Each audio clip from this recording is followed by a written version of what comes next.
made it. NASCAR's over. We are free to begin again and focus on an actual fucking sport that's taken seriously.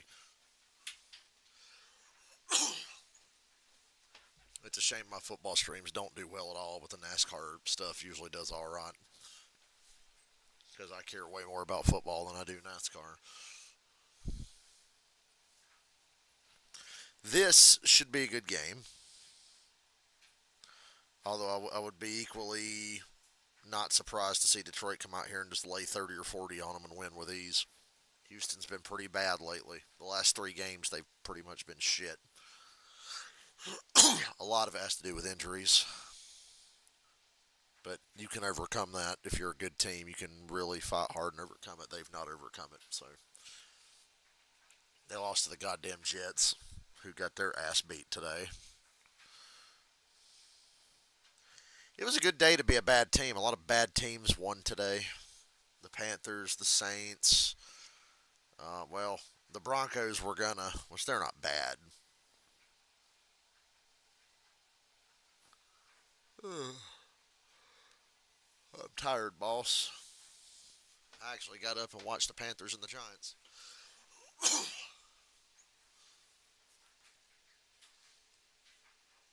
Man, I was wrong. I gave the Cowboys a chance today to beat their hated foe, and they failed miserably. But I guess it just goes to show, with or without Dak, the team is cooked.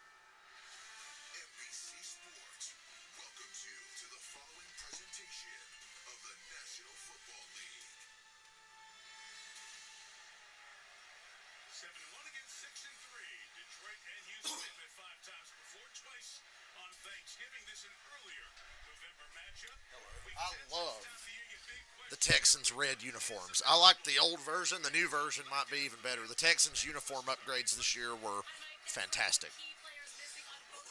Only thing that would make this game better is if the Lions were wearing blue from head to toe. All red versus all blue. That would work.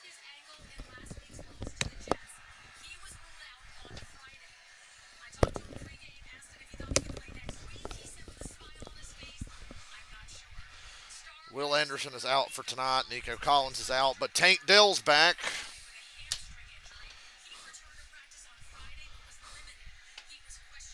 I'm a glass half full kind of guy.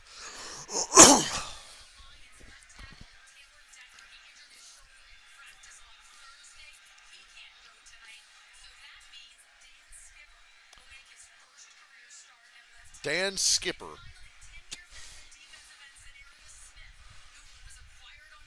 Oh, yes, Darius Smith was traded from Cleveland to Detroit. He is inactive. I figure he'll be in the lineup next week.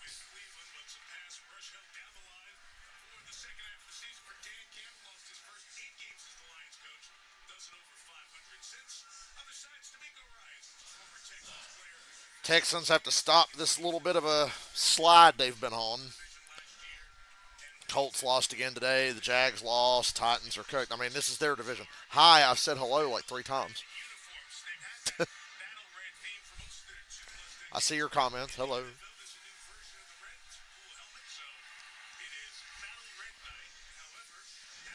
Battle Red and Honolulu Blue.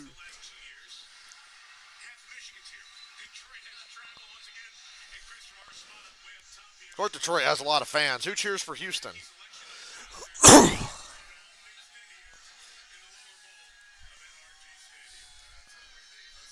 You have to be colorblind to throw some bad picks in this game, right?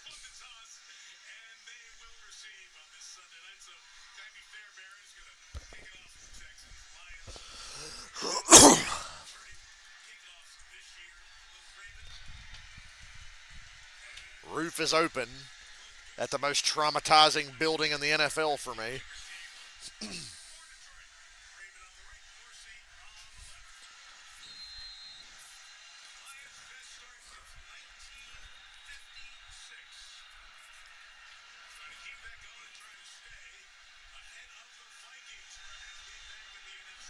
Detroit gets the ball first.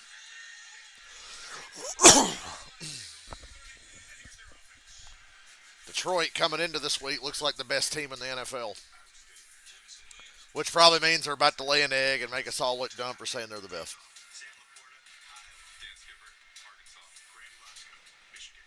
I'm just watching the NFL game and talking about the NFL game. That's what I do. I just watch the game. Every now and then I have friends who pop in and chit chat. We just like watching football.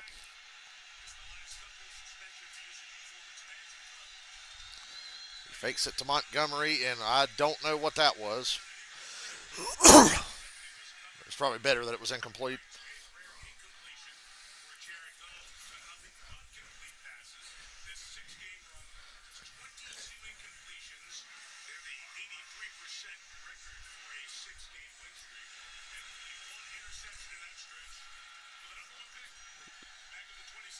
Excuse me.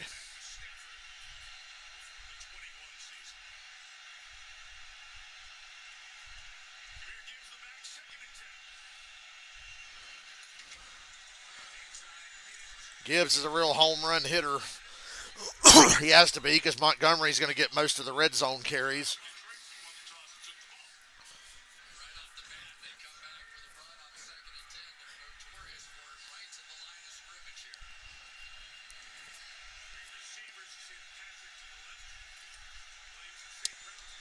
Wow. First down. I couldn't even see where the ball was.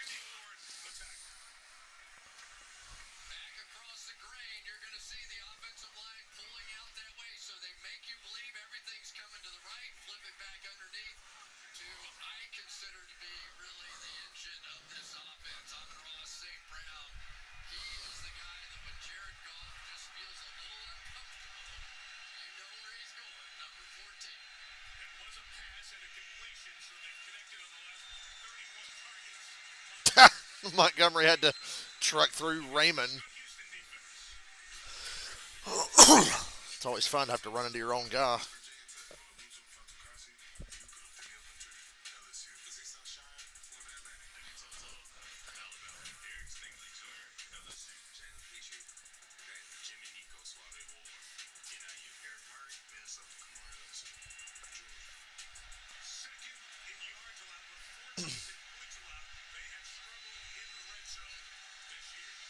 Oh, I don't know about this one. Flag in kind of a neutral spot, so I'm curious to see who this is on.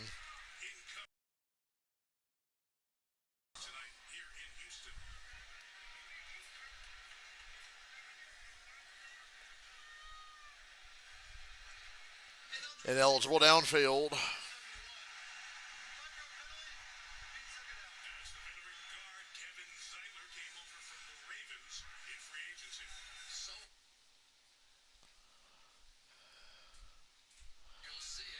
Come on, YouTube TV, work with me now.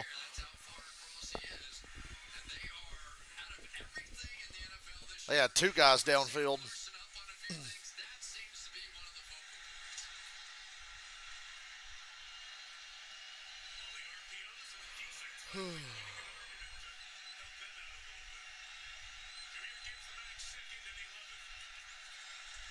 Oh, shit! Intercepted. How about it? Jimmy Ward.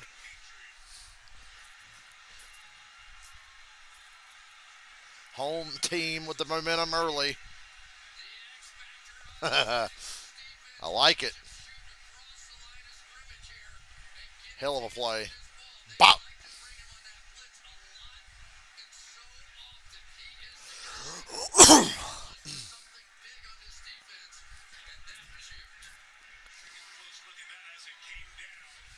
He caught it. It's a pick.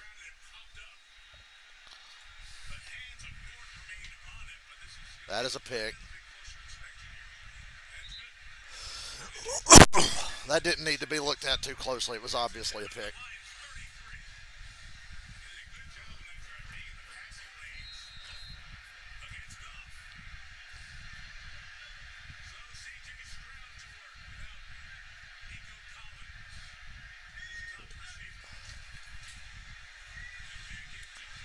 Mixon for a yard and a half.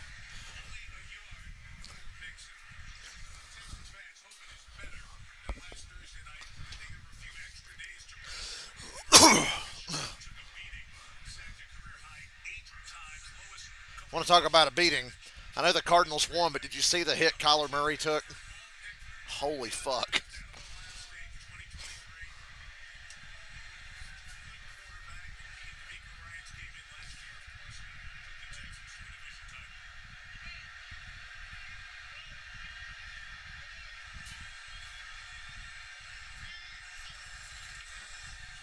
Houston coming out running the ball. That's going to be a loss of 2. Branch, who got thrown out in the Green Bay game last week. Lions still won handedly.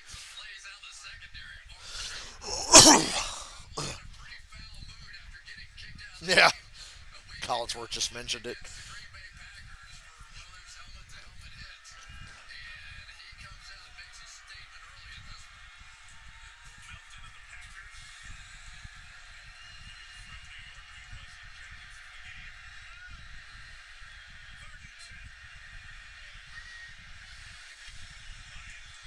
Good protection. First down. That's Tank Dell. Lions blitzed and didn't even touch Stroud or pressure him.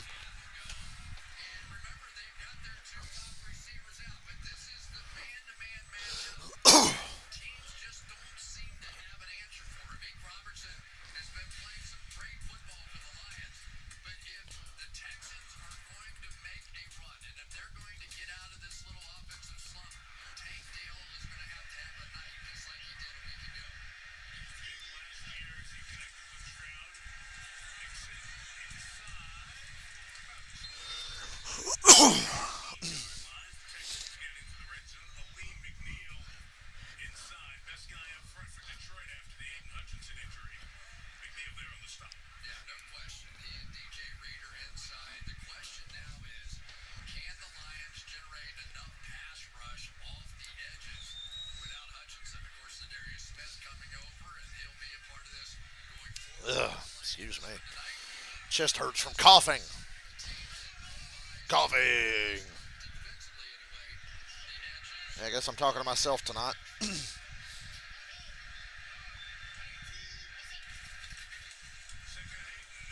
Well, they really want to run this ball, and it's really not working.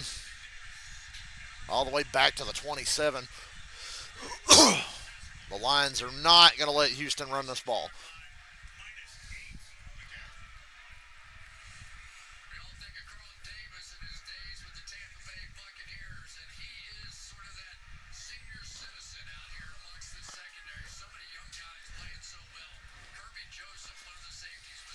Corner making that play too.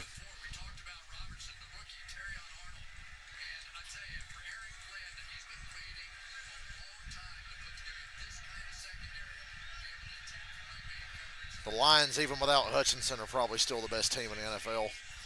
Stroud running. He hits a man. It's a race, and it's a first down for Houston. When Houston's needed to make big plays on obvious passing downs, they've hit them so far.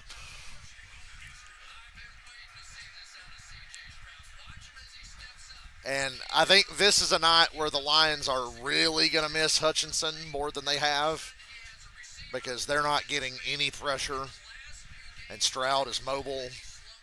This could be tough. This could be the one game they lose where you go, damn, if they had Hutchinson, it would have been a world of difference.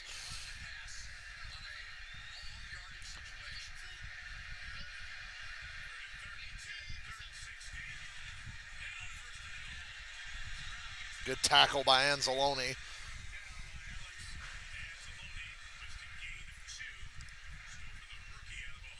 That tells me Houston's done wasting their time trying to run the ball on this drive.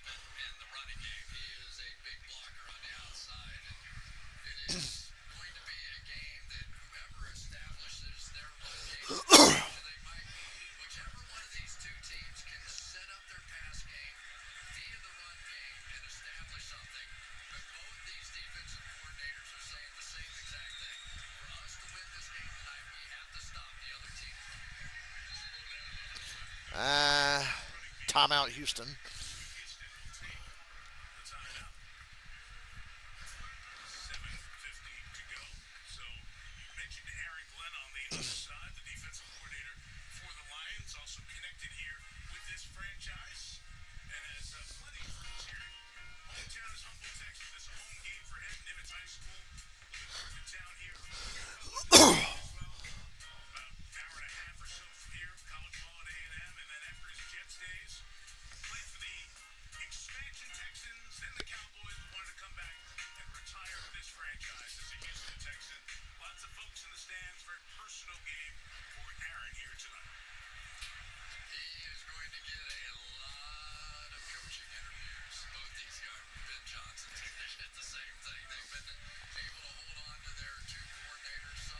What's Aaron Glenn mad about? Other than having his defense put on a short field early. What are the Lions going to be able to do to get pressure? Oh, man. Touchdown, Houston. I thought they were giving up on the run on this drive with that first down call, but they caught the Lions sleeping there. There was nobody on the left side. Home team up early with a turnover.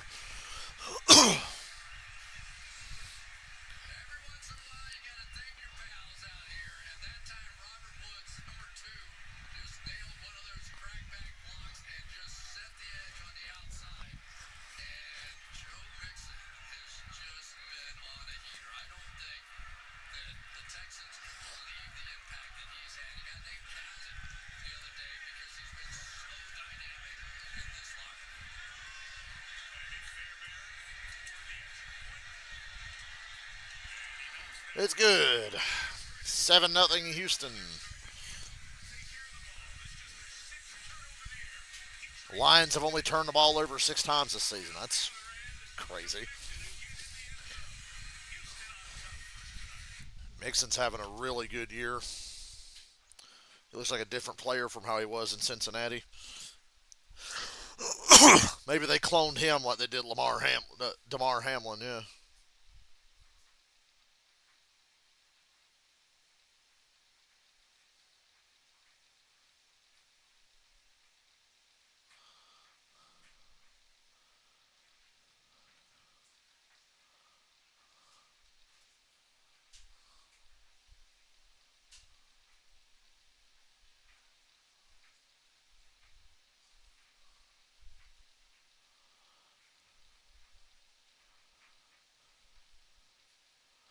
Ooh, I need to search Cowboys on Twitter. I want to see how the Cowboys fans are coping. I mean, I figure after last week, I figured they'd already thrown in the towel, but some guys will still be in denial.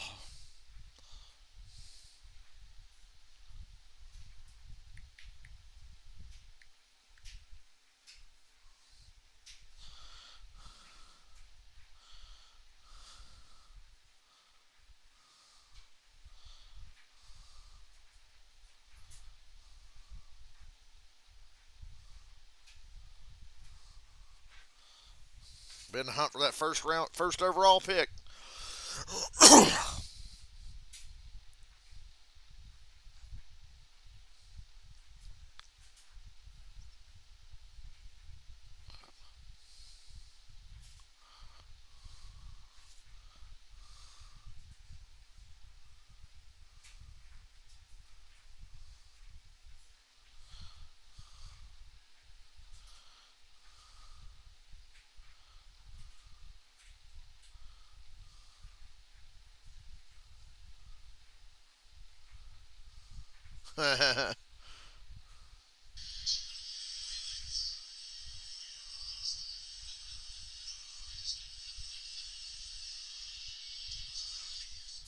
Cowboys fans were chanting for Romo to come down and play.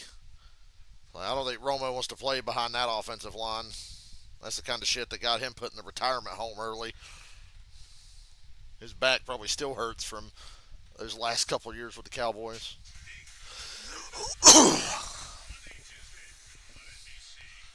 Really, by the time he got hurt the last time, they built a really good O line. But from like 2010 to 2013, their O line was shit, and it pretty much cut his career short. The tragedy of Tony Romo.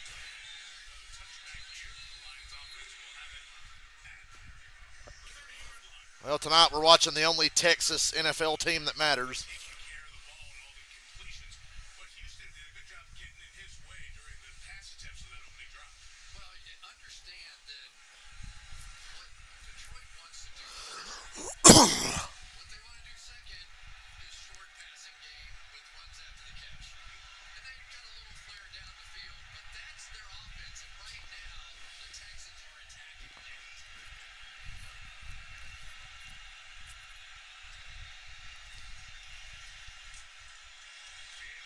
Face mask. Face mask. They didn't see it, though.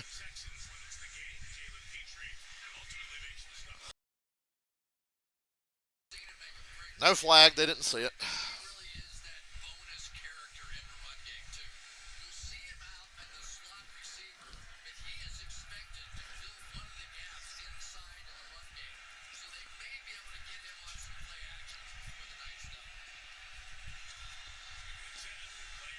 Oh, they got it. Oh, it was dropped by Stingley. Should have been another interception. Third and 10. Derek Stingley dropped the pick. I thought they had it, but it kind of floated a little bit. It hung up there a little too long. Oh, for Jamison Williams, the burner on this offense. Damn. That's what your AI does in Madden.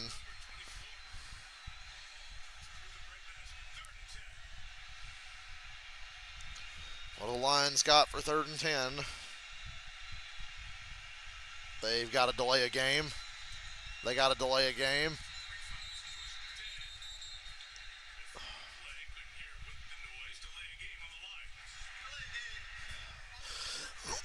Well, I said coming into this, they look like the best team in the NFL, so that means they're going to lay an egg. So far, we're right on schedule.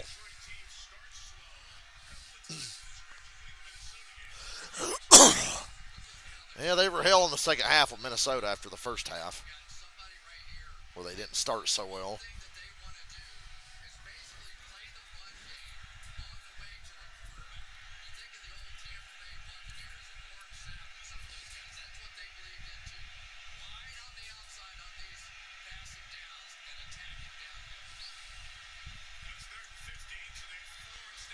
Oh,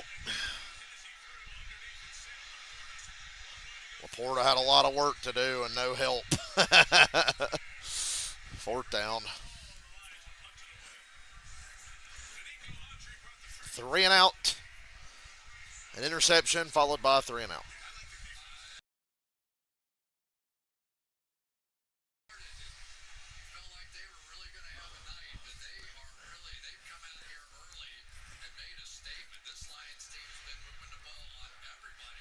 Watch out for a fake. It is Detroit.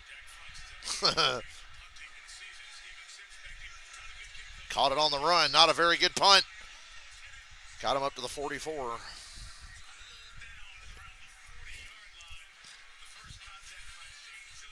7-0 Houston.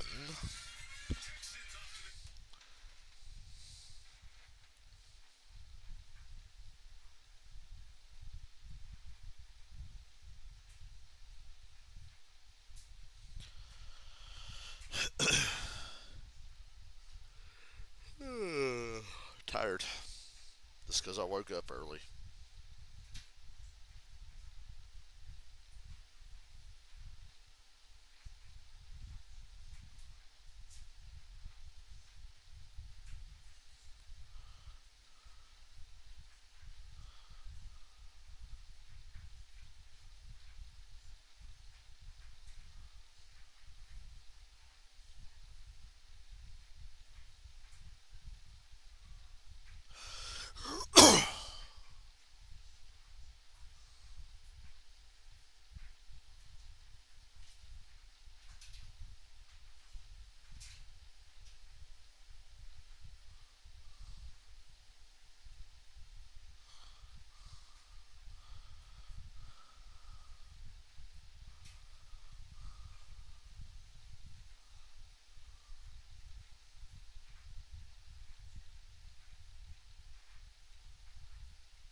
And I got my room nice and fucking cold today. I'm quite happy. Thank you for the likes, by the way. Some conversation wouldn't hurt, but I appreciate the likes.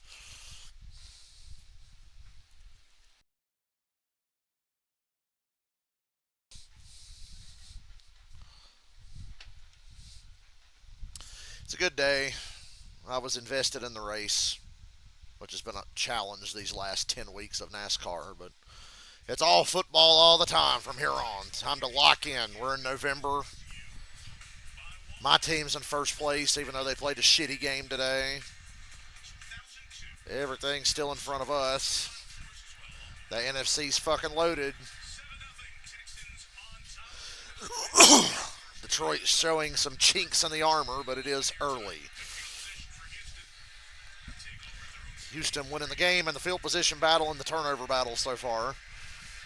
And the Lions are not getting pressure on Stroud. They were stopping the run, but they're not getting pressure on Stroud. Another quick throw and an easy 8 yards. Tank Dell picking up the slack. Can't believe it. C.J. Stroud, a good quarterback from Ohio State at the pro level. That is truly remarkable.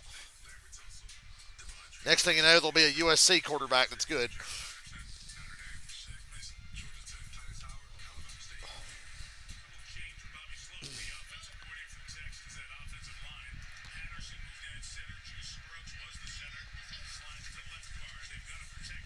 Stroud rolling out. Wide open Tank Dell, another first down. They're in Lions territory. Houston's just clicking right now. Home team coming out with some juice.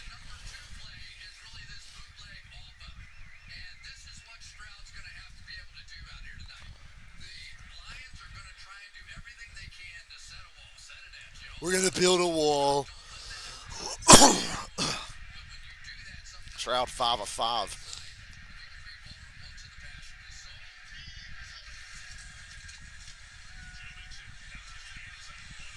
Outside of the touchdown, they're not getting a lot done running the ball.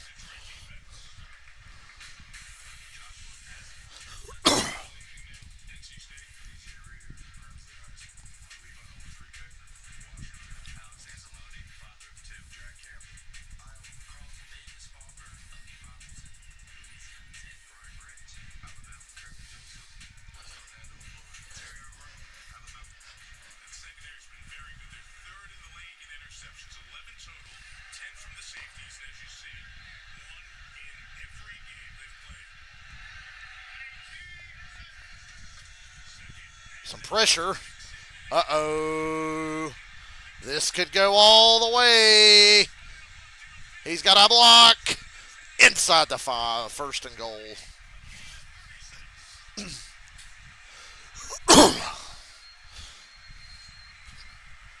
Hurry up and line up. They blitzed and got pressure, but what a price. Whoop.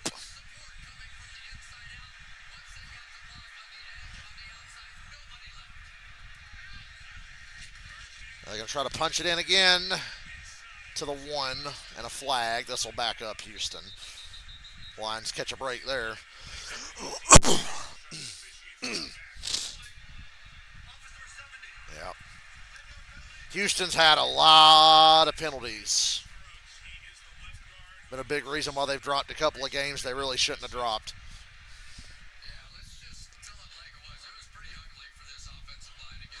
The Jets killed them.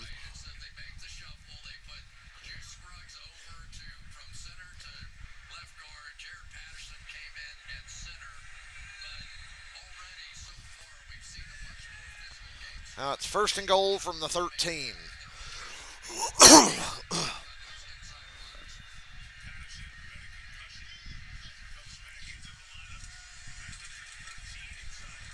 Two-yard run.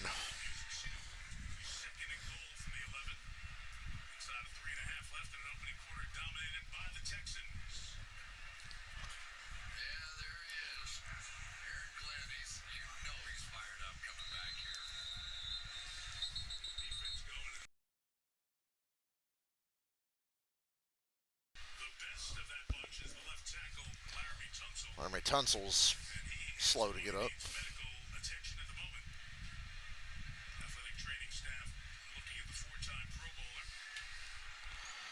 The Broncos broke your heart.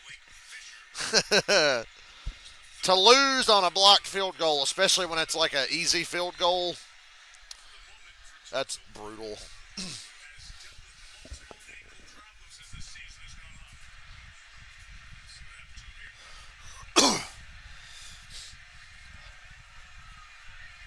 Got hit by his own man. Some friendly fire.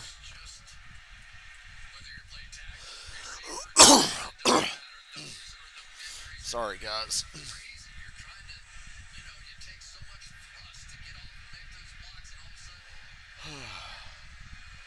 I cough so much these days. On the days where I don't, it's really noticeable. Uh oh. Third and goal.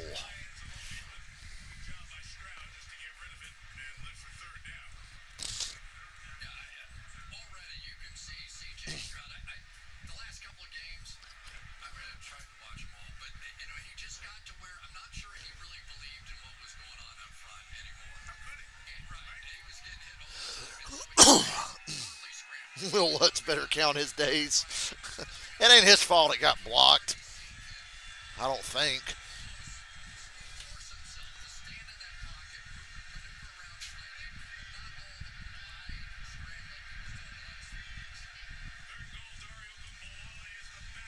No pressure on Stroud. Ah! They got him. That was just a bad play by Stroud. They really didn't get any pressure. He stepped through the little bit they got and then went out and gave up a sack. Good stop for Detroit. Penalty killed that drive. It's been the story of the Texans the last few weeks. One of the many problems, aside from the injuries, has just been all the penalties.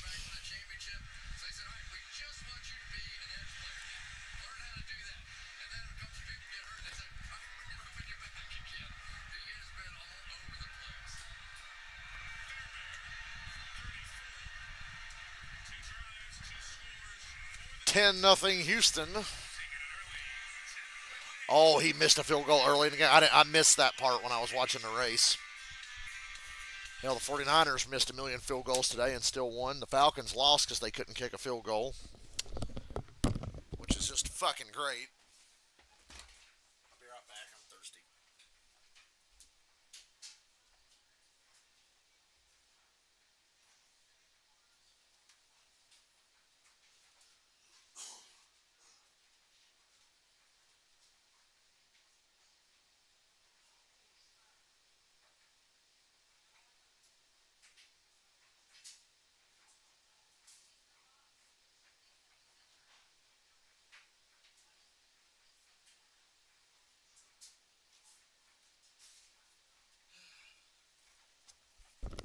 Damn, y'all, I'm almost out of Powerades. I'll have to use some more of that FEMA food stamp money they gave us for the hurricane and get some more. Should go in and buy like 20 cases of Powerades.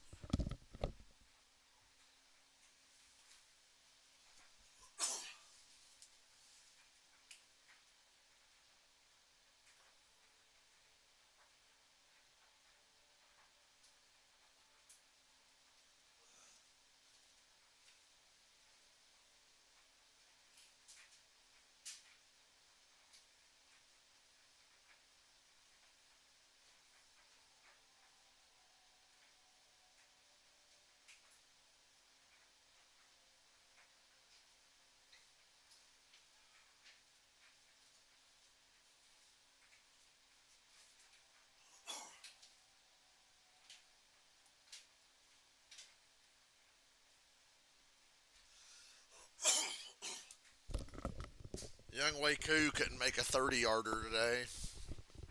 And then he missed a 46-yarder and a 53-yarder.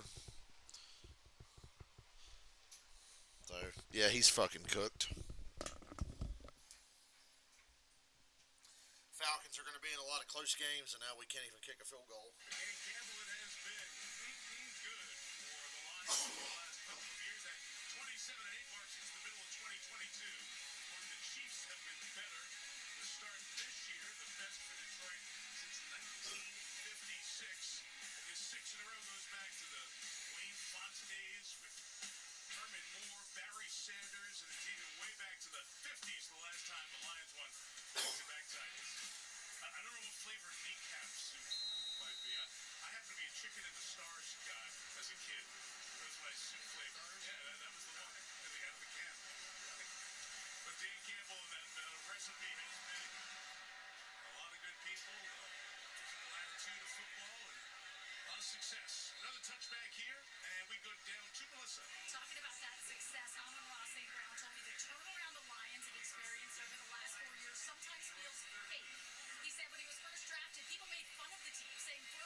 You got to lose to learn how to win in this league, and the Lions had a lot of practice at losing. That first year with Dan Campbell. Now they're fucking winners. This is broken here. Yeah, that wasn't going anywhere.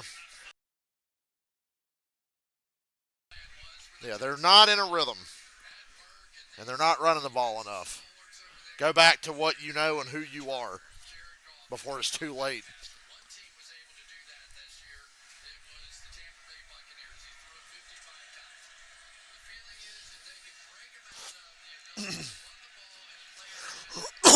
You take play action away from the Lions' offense, you cripple them. They still have big play potential, but man, they love play action. Oh, man. Gibbs. And then Gibbs gave up another 5 yards on top of what he'd already given up. Yeah, they're not going to be able to run play action or run the ball right now.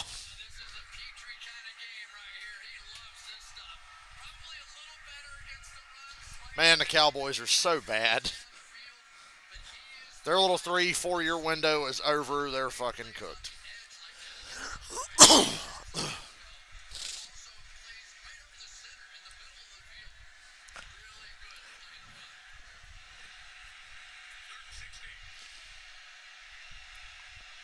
3rd and 16. Good protection. Oh! Almost dropped by Jamison Williams, but then he caught it. Big play.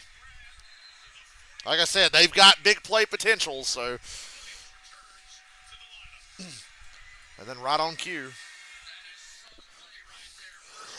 I said, whoa, because I thought he dropped it.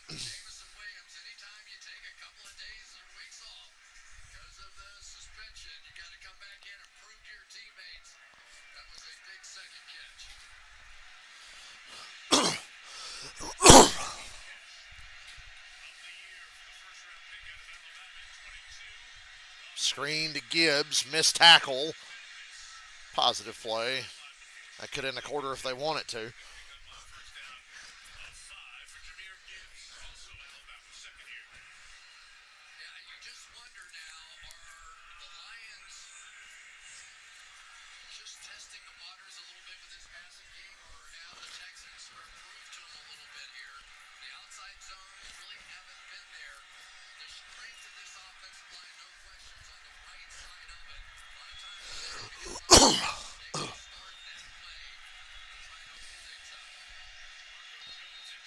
Ten nothing Houston after one. Detroit finally pushing to midfield.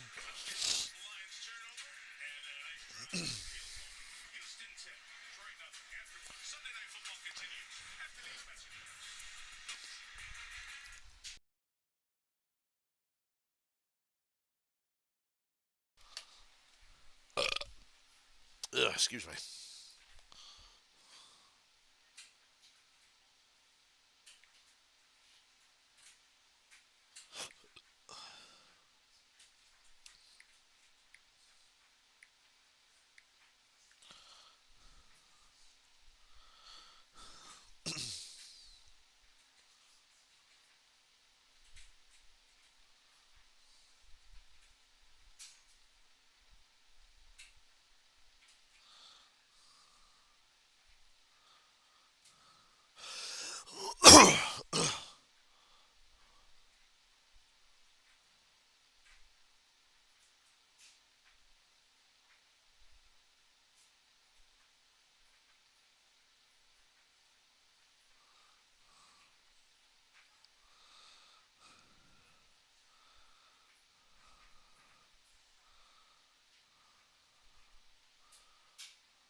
try to rest my vocal cords during the commercials, but I hate having dead air. I have a lot of dead air on my streams, but that doesn't mean I like it.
Detroit across midfield for the first time in this game.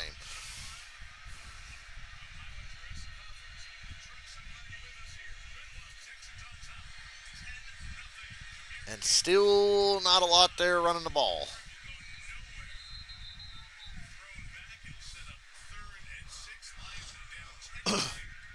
Houston was like, man, we lost the Jets. We got to fix this shit and get right.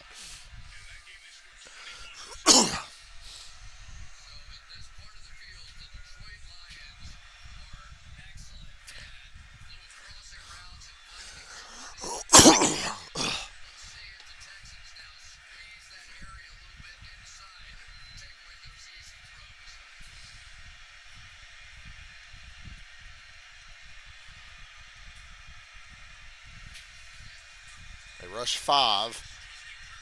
First down, Jamison Williams having a good game. Fresh off a suspension.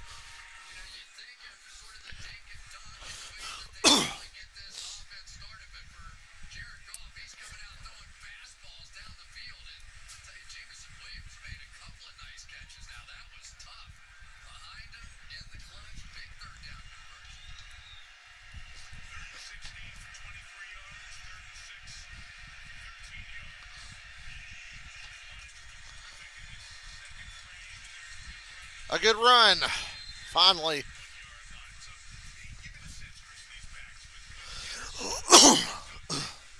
Remember when we all thought Gibbs was kind of a waste of a draft pick?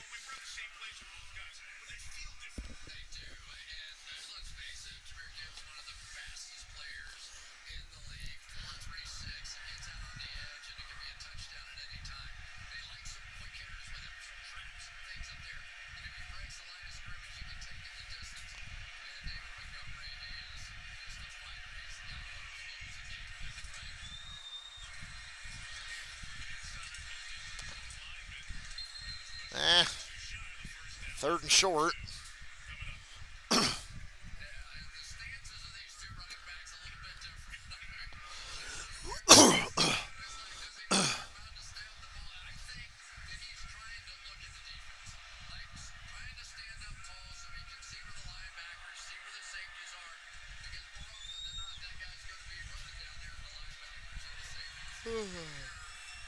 They double a turd.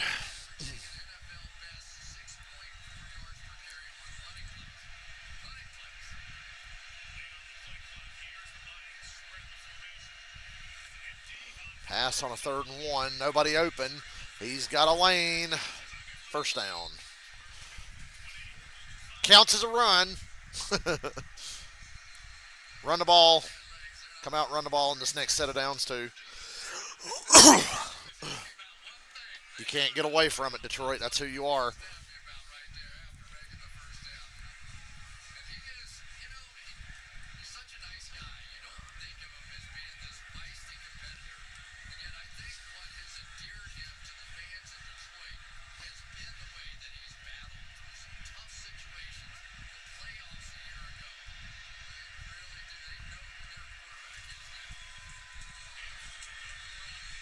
there you go. 5 yard run right there.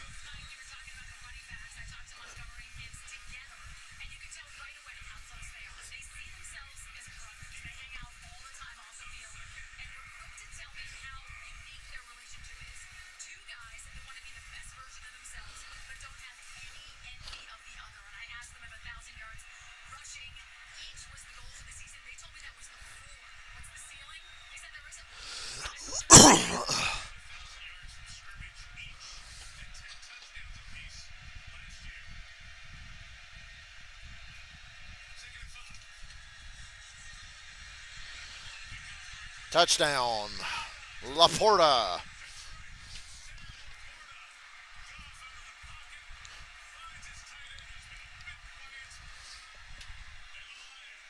What a corny ass celebration.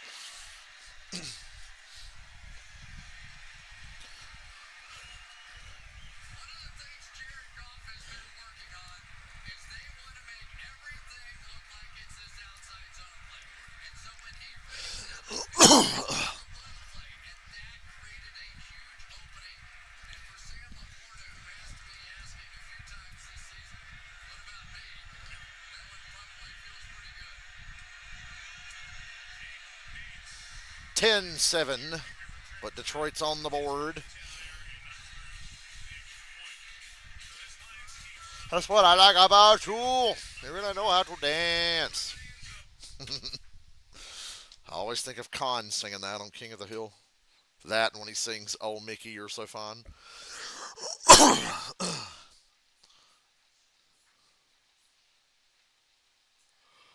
Oh boy.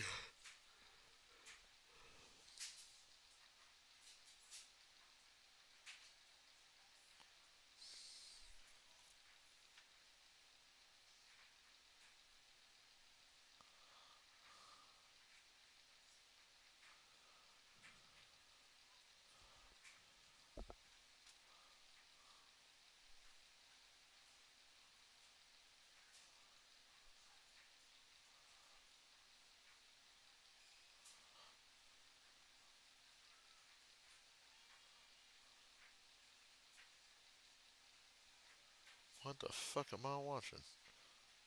Once again, I open Twitter and I say, what the fuck am I watching?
Oh, damn, I'm tired, y'all.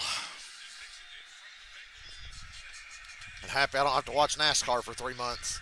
I don't know, Houston. I don't know about this. Not good. 6 yard loss on a reverse.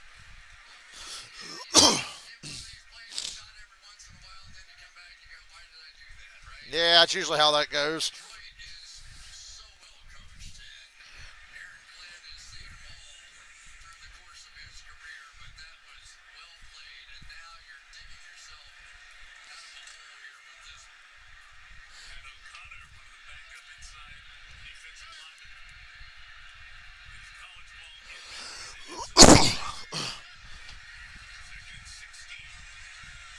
Ooh, they got it. Pass interference. Blatant pass interference. Spot of the foul puts Houston deep into Detroit territory.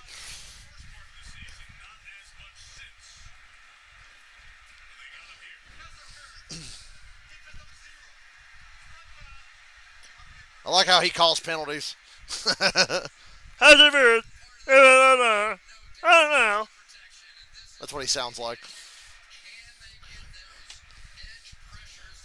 Houston had it. Detroit was beat. And honestly, homie saved a touchdown by committing PI.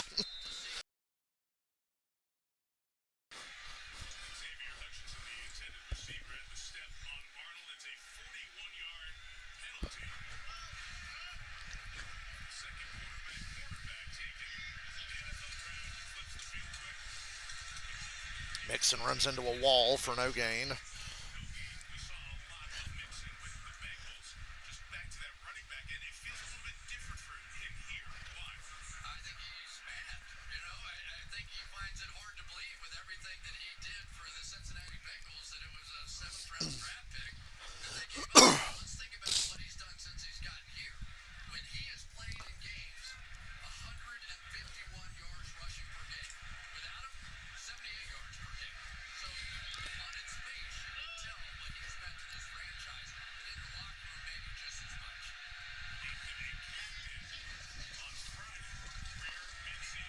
Sidesteps the pressure.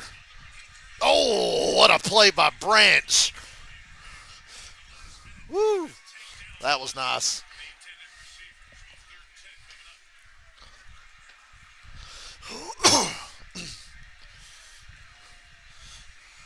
That was nice.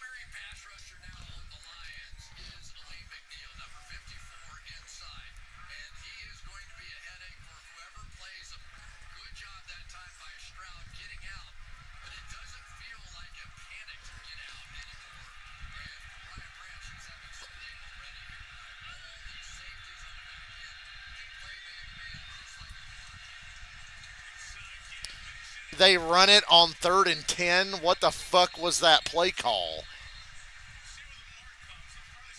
What was that?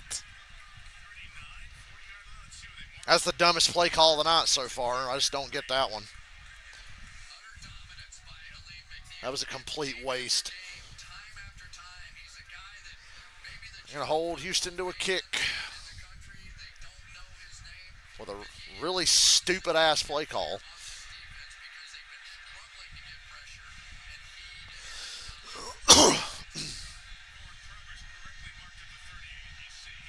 56-yarder. Young Wei Koo would shit the bed on this deal. But not Kaimi Fairbairn, who drills it. 13-7 Houston.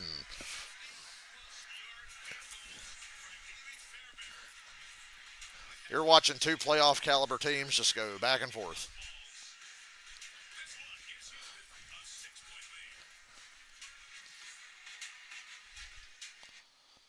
Ozzy, you need to chill out when you come running in here and leap up in front of the TV.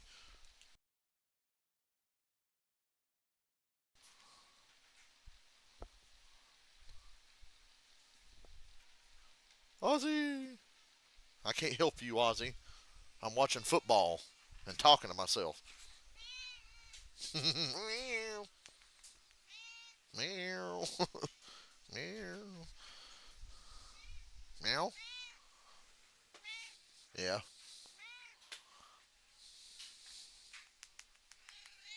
You just want me to pitch you all the time.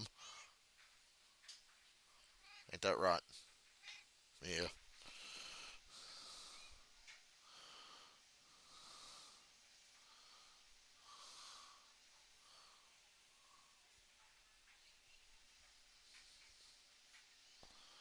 You're a good boy, Mr. Ozzy.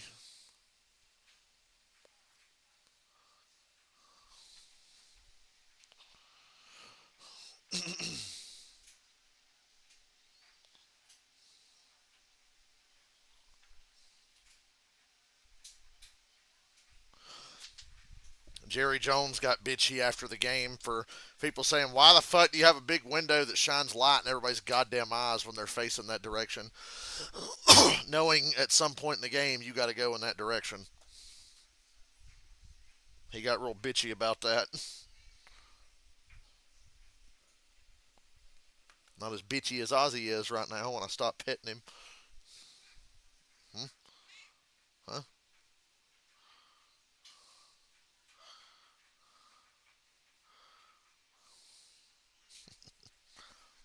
You're my boy, Ozzy.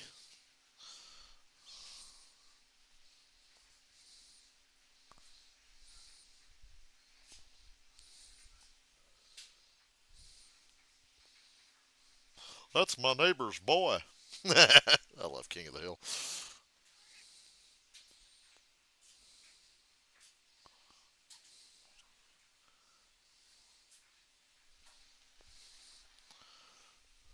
And we back.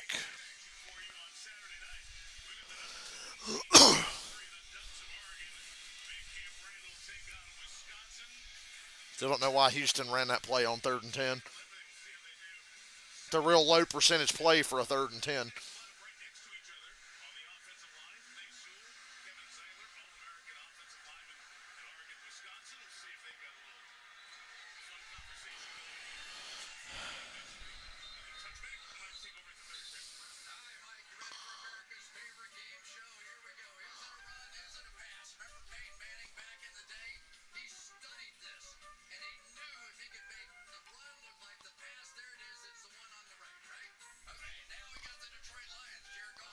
I love when we get to watch old Peyton Manning highlights.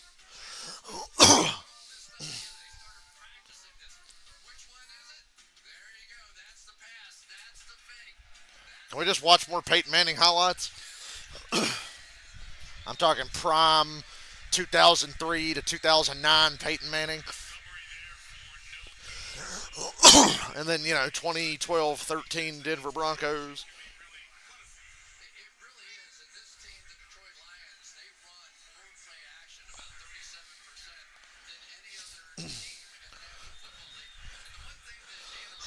I'm jealous of Houston. Their kicker made a 56-yard field goal. My guy can't even kick a 30-yarder.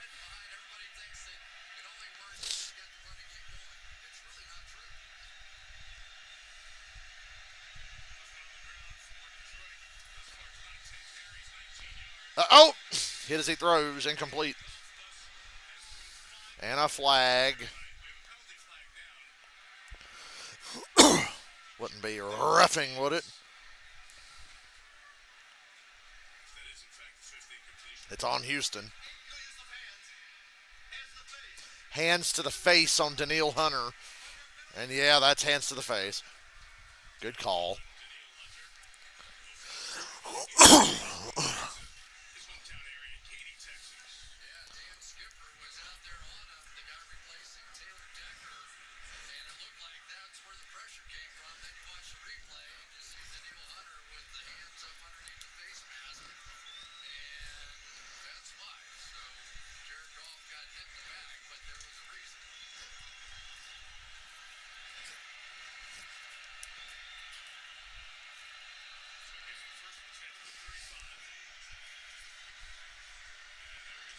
Oh boy. Fumble slash interception. Houston gets their second takeaway of the game in Detroit territory.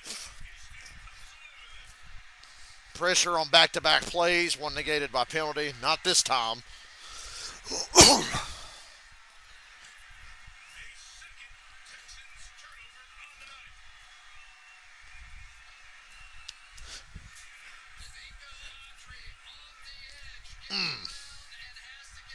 That's a fumble, not a.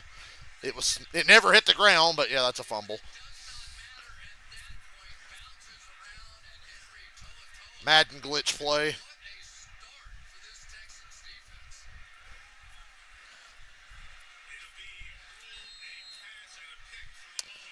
That's a fumble and a recovery, but I mean, it never touched the ground.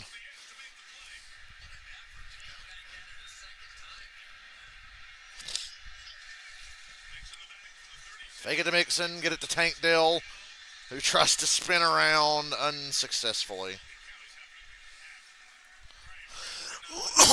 Tank Dell is the heartbeat of this offense tonight.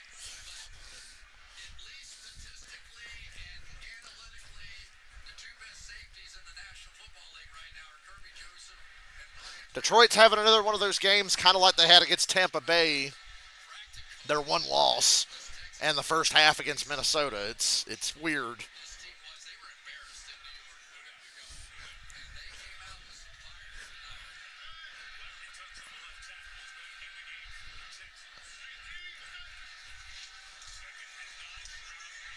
And a first down. Hutchinson who drew the big pass interference call earlier.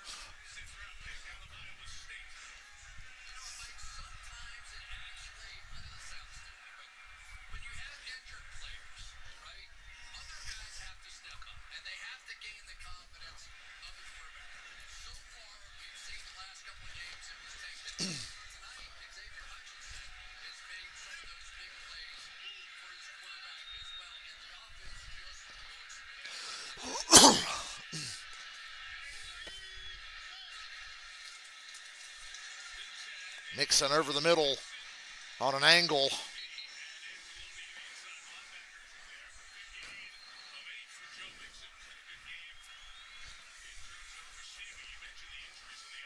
I can't believe Diggs is out for the year. Nico Collins will be back, but Diggs being out for the year, that sucks.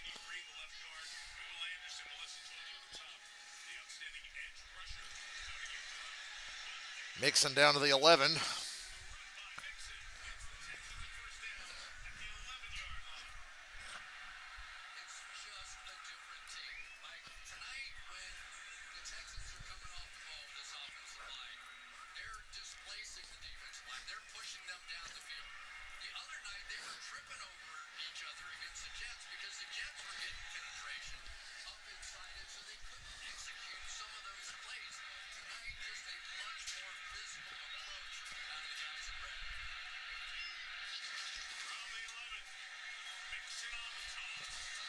Nothing on that run.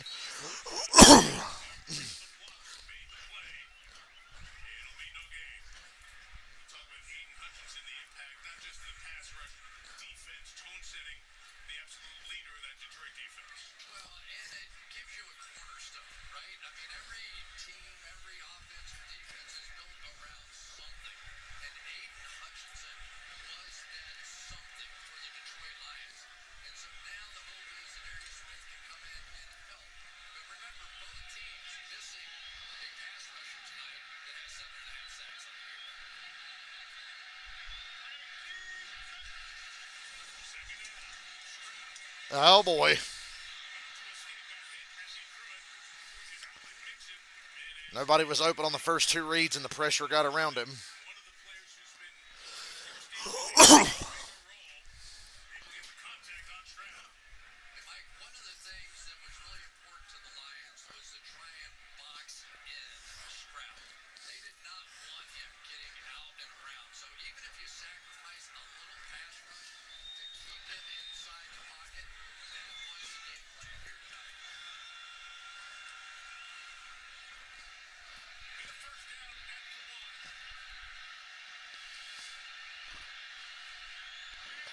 Yeah, they don't need to score here to get a first down. Oh, Stroud rolling. Oh, went for Robert Woods, and it's incomplete. Lions defense tightens up again. Going to force another kick.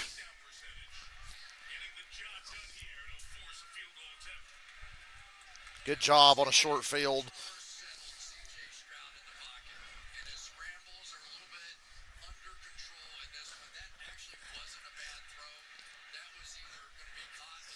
Fairbairn getting a workout tonight.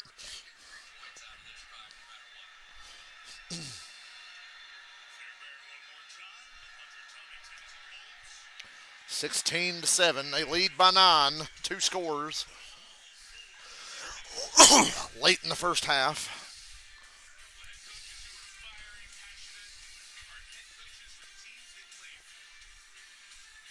That is interesting how they both played for the team that they are currently coaching.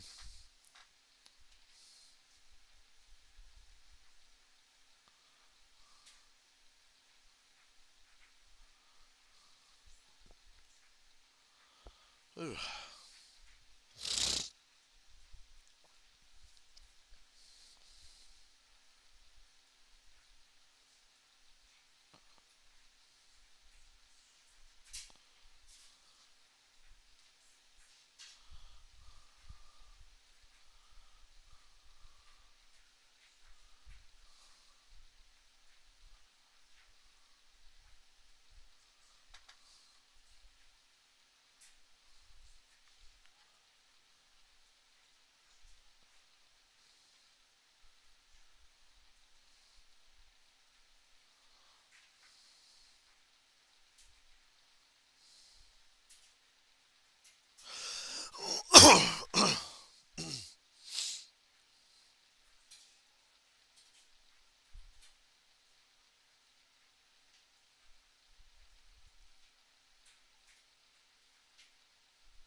So the Thanksgiving games this year are Bears, Lions, Giants, Cowboys, Dolphins, Packers.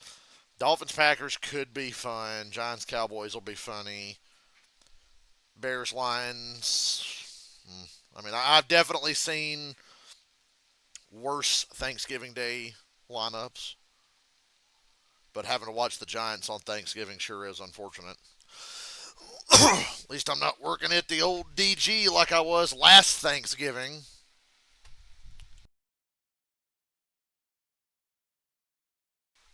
I do not miss that. I didn't mind working there, but the whole having to work on the holidays, at least for 4 or 5 hours, pissed me off.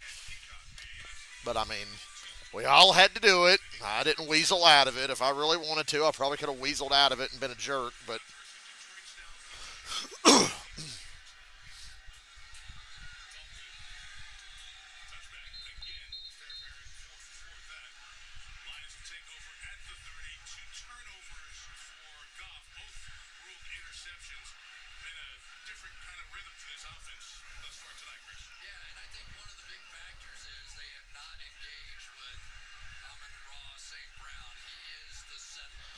all right, 16-7. Detroit's got 4 minutes and three timeouts. A lot of football left to be played in this half.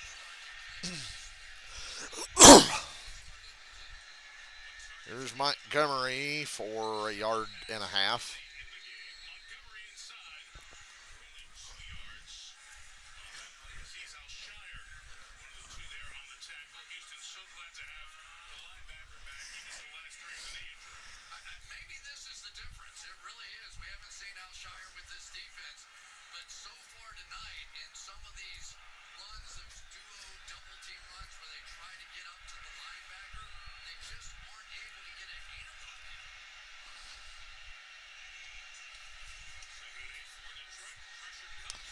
Hit Laporta in the head. Incomplete. Houston bringing the heat there. Detroit, outside of the drive where they scored with Laporta, they're not in a rhythm. They're not running the ball very well. Just no rhyme or reason right now to this offense.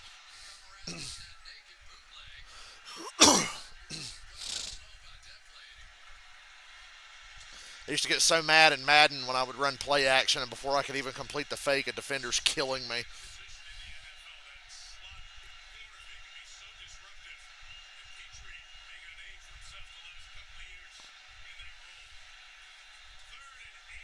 Ah, pressure made him throw a bad ball again. Nobody was really open anyway. Fourth down. Detroit better not let this game get ahead of them any more than it already is.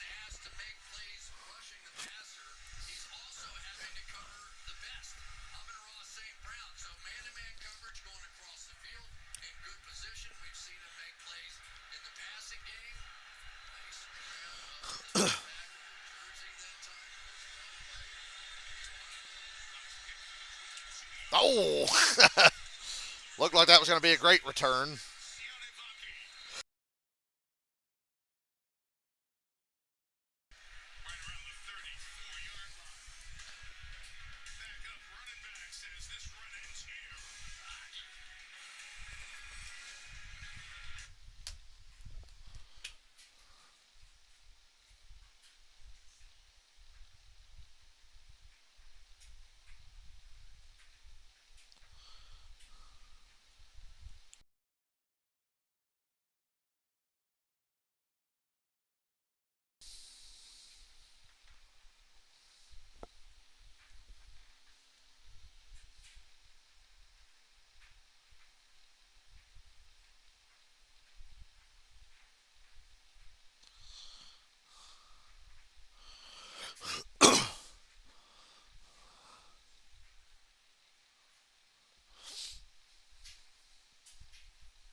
Congratulations to Joey Logano for his hair plug's first ever championship.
Mixon's pissed off. Bro, you scored a touchdown already. I'd be patient if I were you.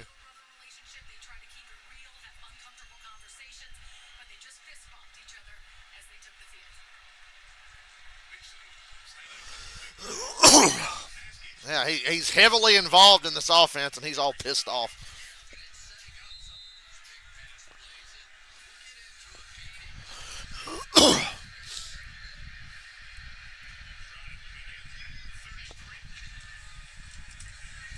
Oh boy. Oh boy. Intercepted. Oh, incomplete. Yeah, they hit the ground. Hit the ground. That was close. Good pressure from the Lions there. It's incomplete. Oh, sack. Hell, it's a sack. Challenge that.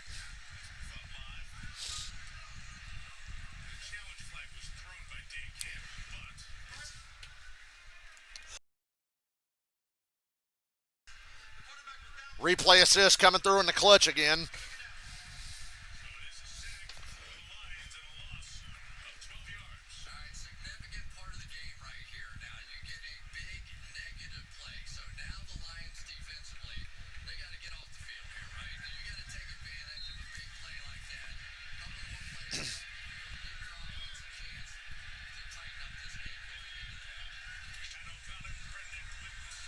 And they hand it to Mixon on 2nd and 22. It's just going to piss him off even more.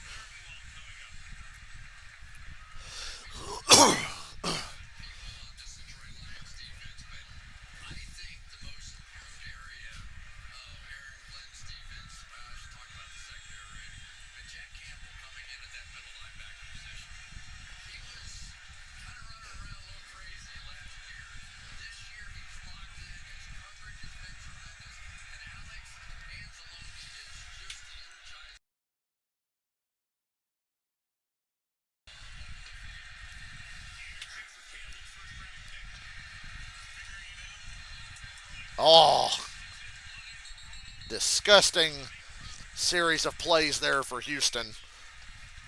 That's about as bad as you can get.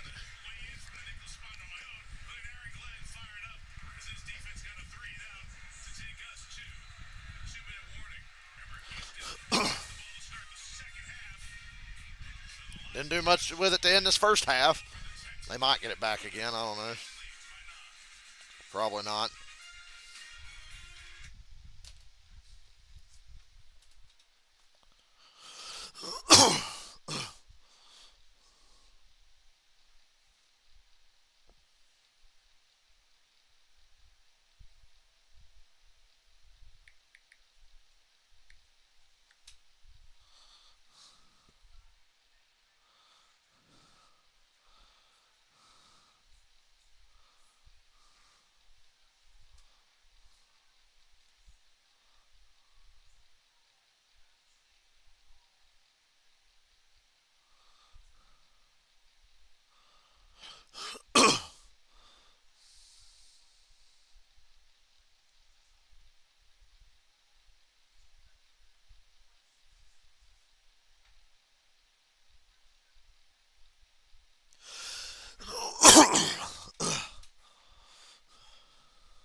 Can't believe Houston looked so bad on that series. Sorry, I was reading NASCAR shit on Twitter.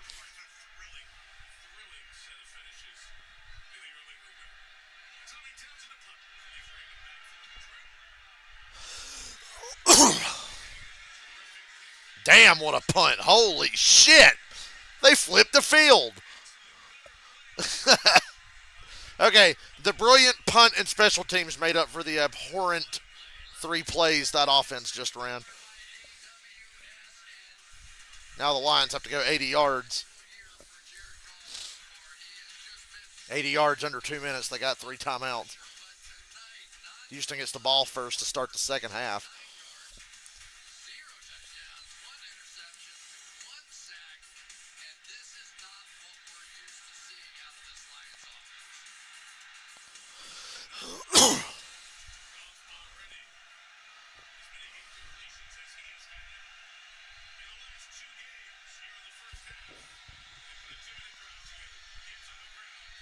Gibbs for a yard.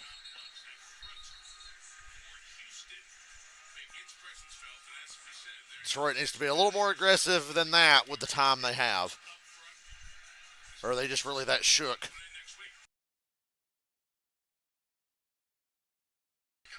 I'm going to cough my voice out again.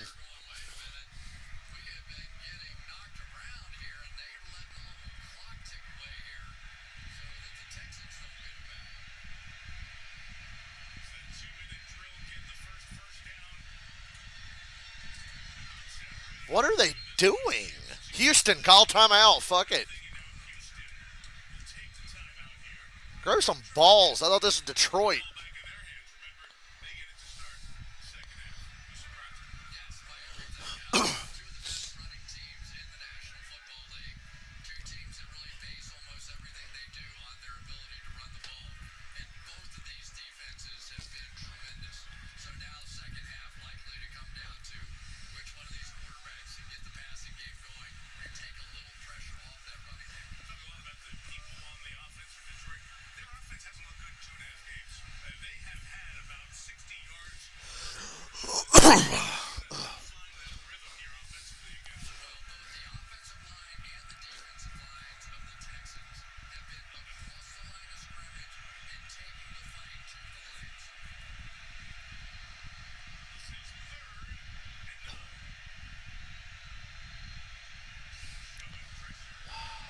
Pressure. More pressure forces a bad throw. He had Laporta for a first down and missed him. It is he's throwing. That's happening a lot in this game. Houston's getting a lot of pressure now.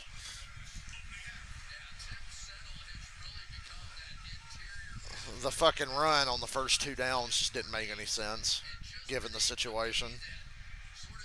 But with the pressure they're getting, right in Goff's face, maybe I understand why they chickened out there. Didn't want to get too aggressive after they turned the ball over twice. Good punt. And not so good coverage. 54 seconds and a timeout for Houston.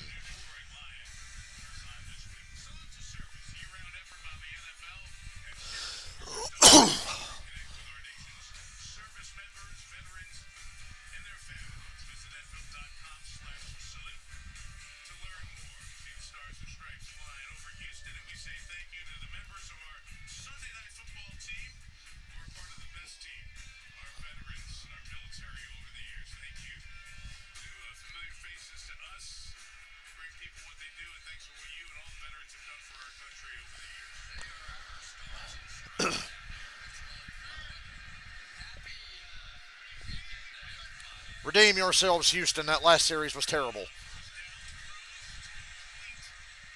Gain of 8.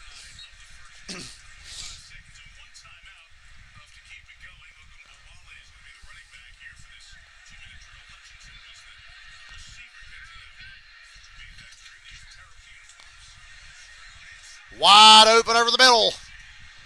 Timeout. They're in field goal range.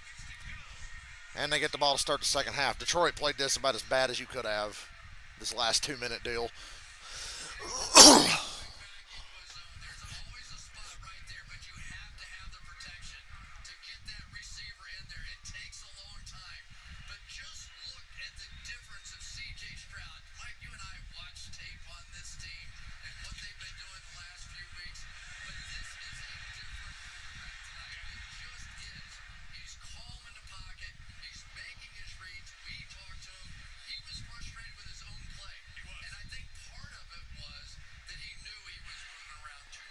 Broncos were robbed. Well, you kind of robbed yourselves, but it was bad luck. Me and Dylan, you can hear my reaction during my NASCAR stream. We were watching the Chiefs and the Broncos on the other TV, and our reaction to the blocked field goal was priceless.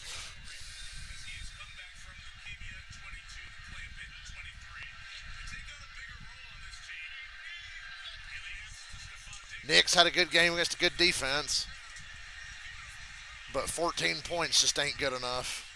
The field goal, the field goal aside, 14 points ain't good enough.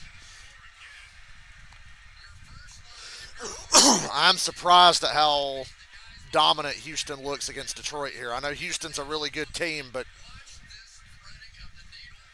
they're close to breaking this thing open here, and they get the ball to start the second half.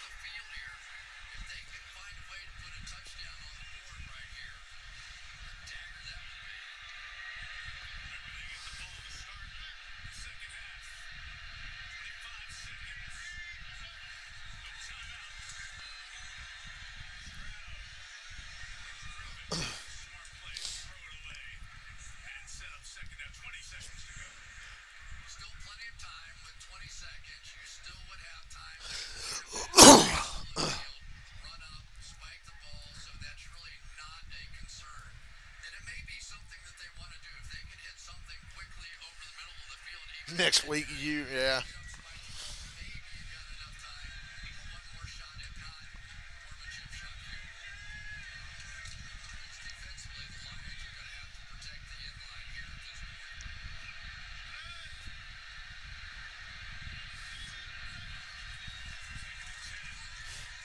Oh, dropped.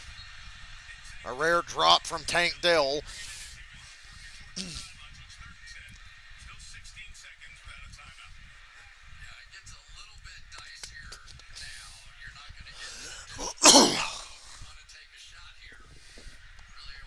It has to be a throw to the end zone here or an incomplete pass.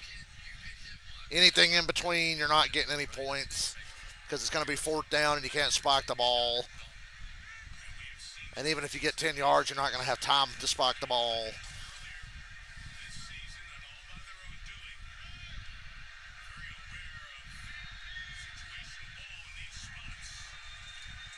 The touchdown!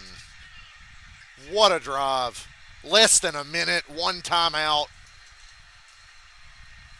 Houston is dominating Detroit. Dominating.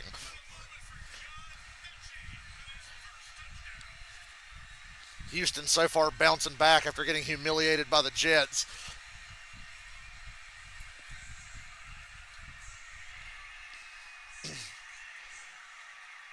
There's no reason the Broncos can't come out of the next three games at least 2-1. Playing the Raiders and the Browns, you should at least be 2-1. Hell, maybe 3-0. Who knows?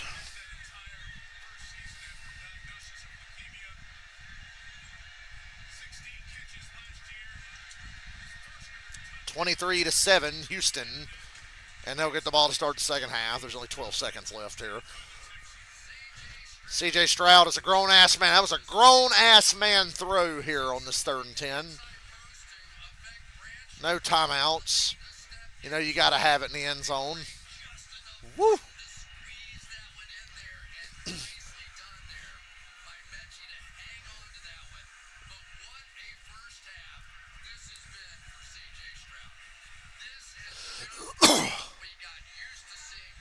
Yeah, the Saints won their Super Bowl for the season because the Falcons couldn't kick a field goal. Younghoe Koo missed 3 field goals, so we lose to the Saints, who were playing their Super Bowl because, they're not going to have any important games to play, so they might as well pretend today was important. The Falcons lose today and still have a 2-game division lead and all the tiebreakers. Tampa Bay lost to the 49ers, so literally nothing changed today. Right where we were when the day started. First place, 2 games ahead with all the tiebreakers. Hey, Carolina won in overtime. How do you say overtime in German?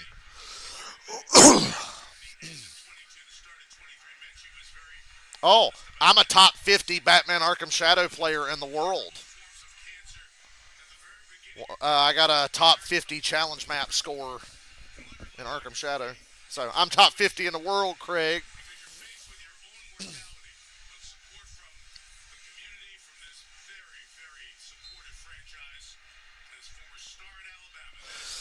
The Eagles are really good at beating bad football teams.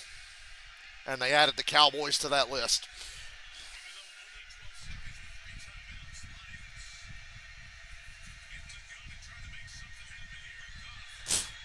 Oh, now you want to come out throwing the ball. They got the ball back with a minute and 50 and three timeouts, and they ran it twice and then got sacked.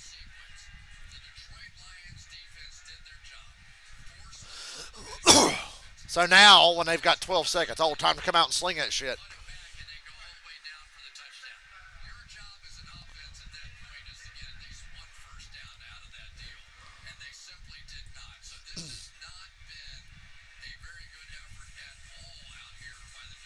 Lions are getting their ass kicked.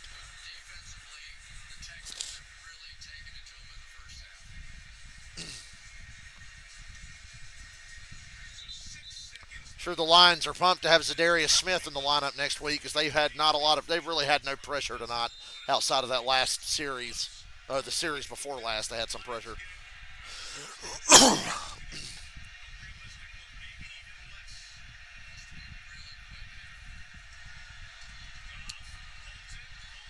The fuck are we doing, Detroit?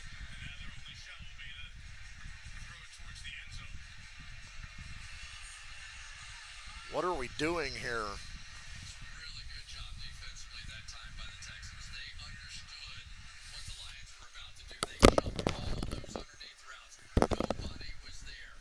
They had four guys stretched out on four receivers, and for Jared Goff in that situation, have to throw it away. Very strange.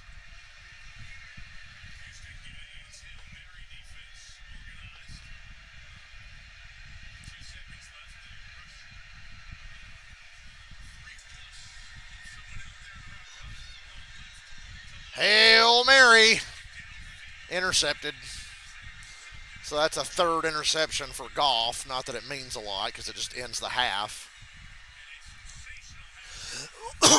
Houston in control with possession.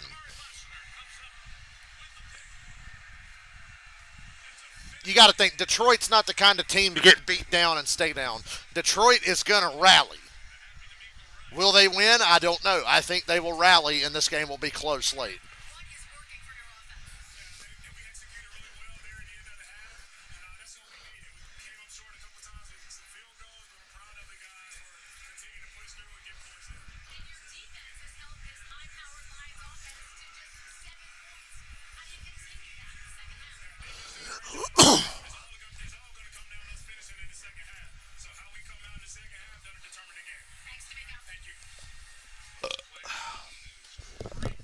Be right back. I gotta go let the dog out and grab a drink.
9-0, and they got to play Buffalo next week, who beat them in the regular season last year.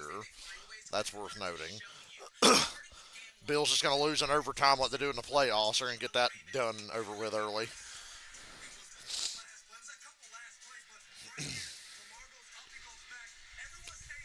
They're showing how the Chiefs are 9-0.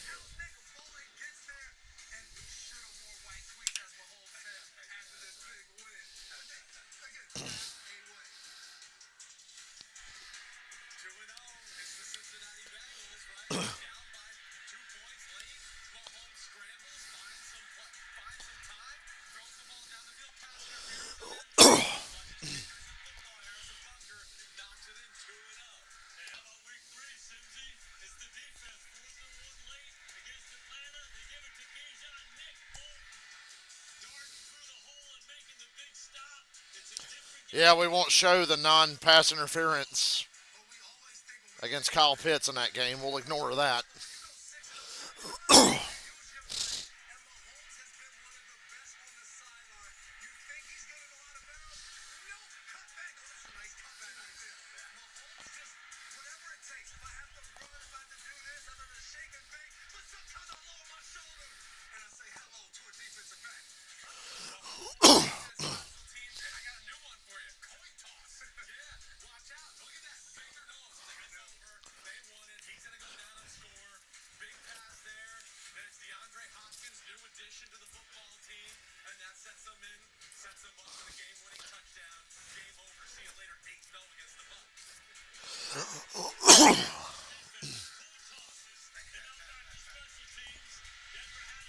I heard the Broncos radio call the blocked field goal. That was kind of funny.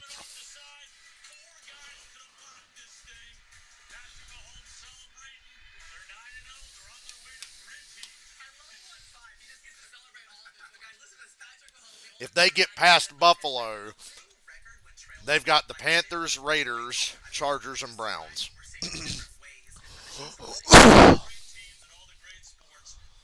All they got to do is get past Buffalo, and they got a real shot at 17-0, in my opinion. Is it likely? No. But if they can beat Buffalo, they got a serious shot at it. Well, they won't get it. They'll be benching starters the last 2 weeks to stay healthy because they'll have the one seed locked up by then.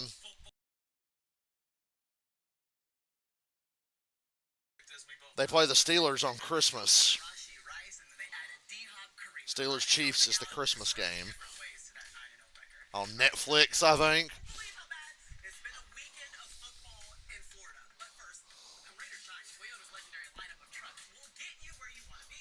Oh, shut up.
Every college and NFL Florida team lost this weekend.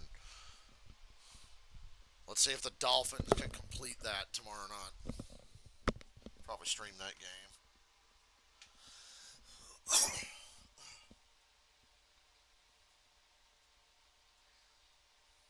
Because why not?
Hang in there.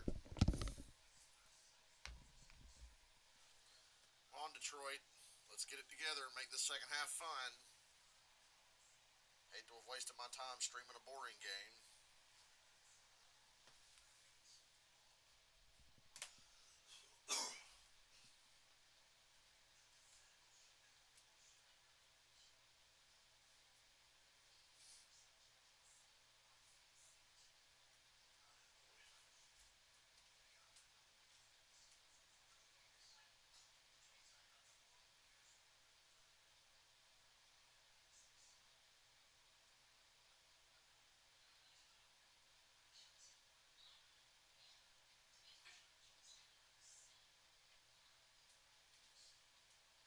As we start the third quarter, time now for tonight's buzz, which is powered by AWS. And the Lions 0-12 when down double digits at halftime. The Lions are 0-12 when down by double digits at the half under Dan Campbell. Jared Goff has been incompletions as the last three games. 3 picks tie his most in a game, with one of them on the Hail Mary at the end of the half. CJ Stroud, 50 Hey, it counts. so far. That would be the second highest this year. 3 picks and 10 incompletions.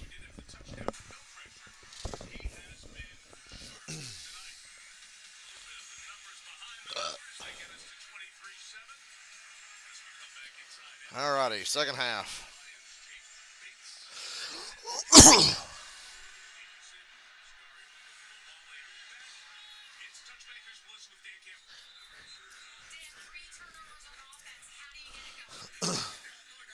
They can't run the ball and they can't protect for some reason.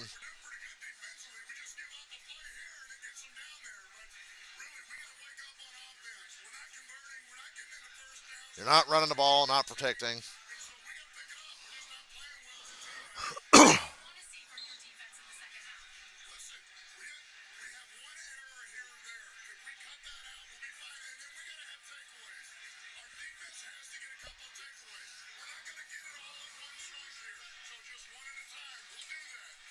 Oh! Intercepted. Dan Campbell talking about getting takeaways. You got one. Holy hell. Carlton Davis. The interview was taped at the end of the first half. Dan Campbell manifested it, and it happened.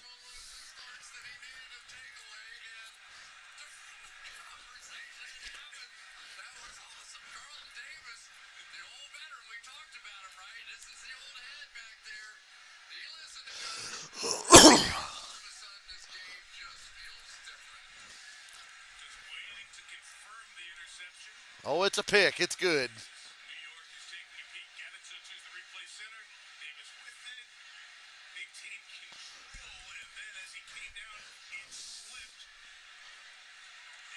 They're not going to They confirm. I'm about to say you can't overturn that.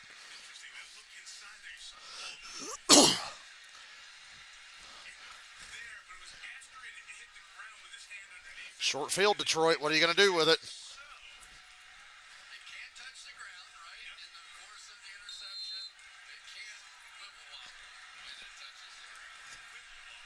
It stands.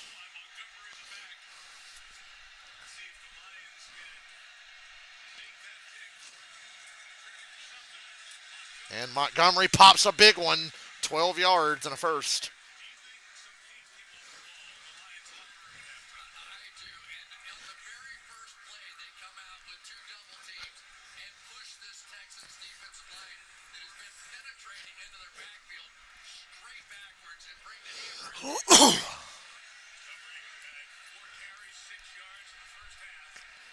Amon-Ra St. Brown's been quiet tonight. Jamison Williams was hot early. Ooh.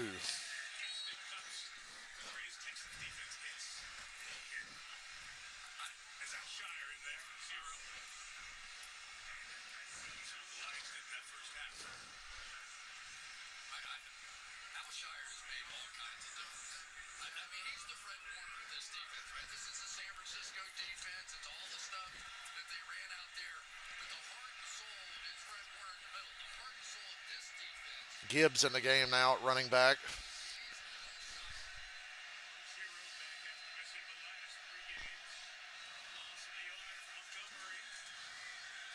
Goff hit as he throws again, and it's intercepted.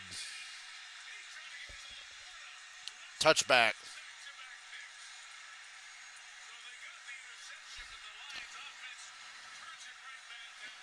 God help us. It's just not Detroit's not.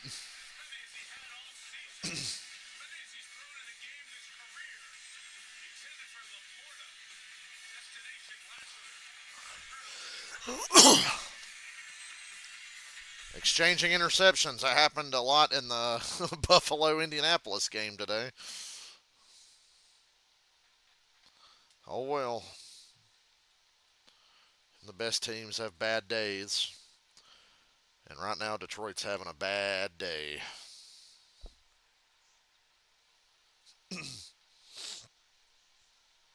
Yeah, there's good days in racing and bad days in racing. Ricky Bobby just had himself a bad day.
You know what? I think I will miss it because that looks like a shit movie.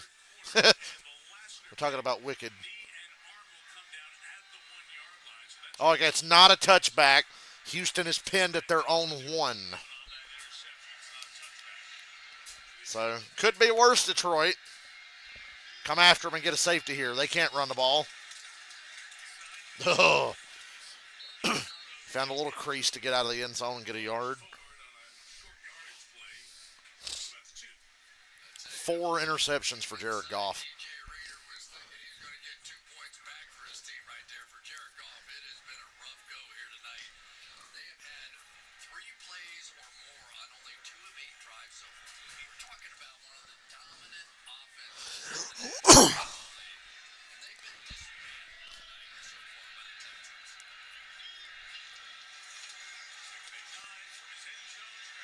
Whoop. Hit Robert Woods and the ball bounced back and kind of expected somebody to be there to snatch it. God, if Detroit could just get some pressure here.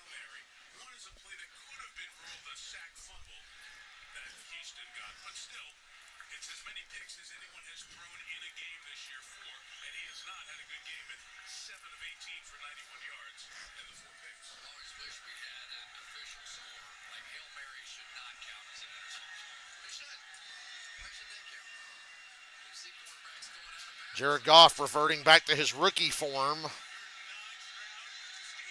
Stroud trying to throw an interception to avoid a sack in the end zone, but they go 3 and out. Now they'll punt from their own end zone. Both teams tripping over their own dicks to start this second half.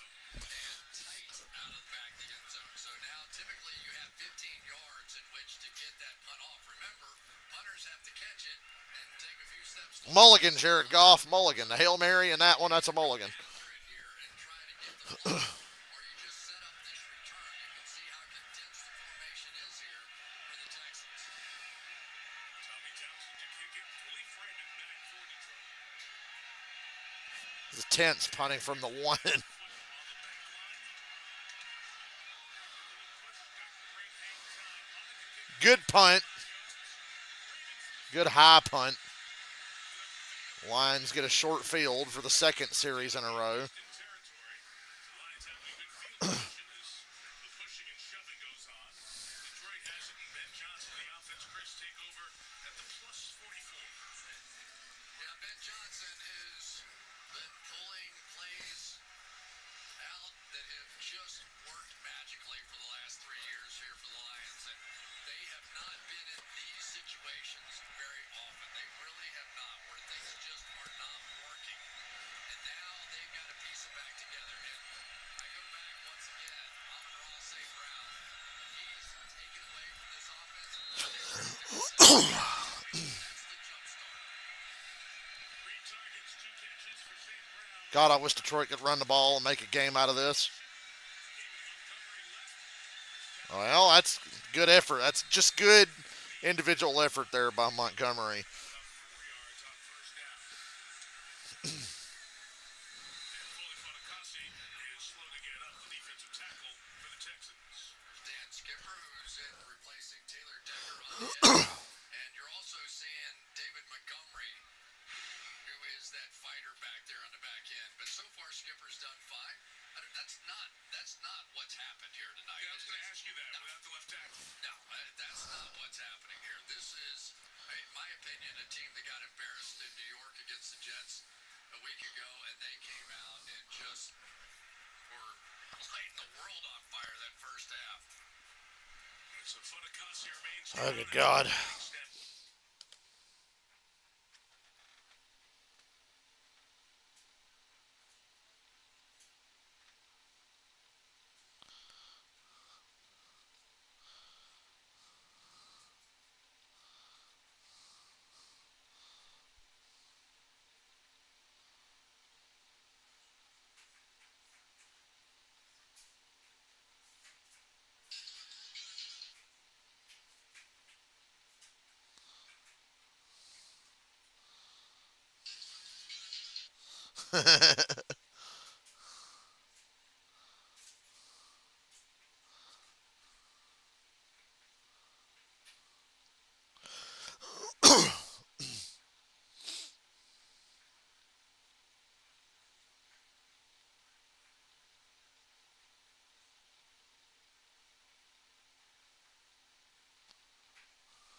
Mm-mm.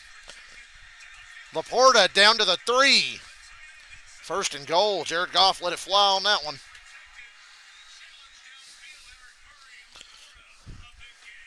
So the same play, right? They're going to bootleg this way. They scored a touchdown last time going that way. This time they go that way, and they get just enough space. Great, a little move to the outside, back across the field. We used to see the Saints do that all the time. Big time play here to get the Lions going.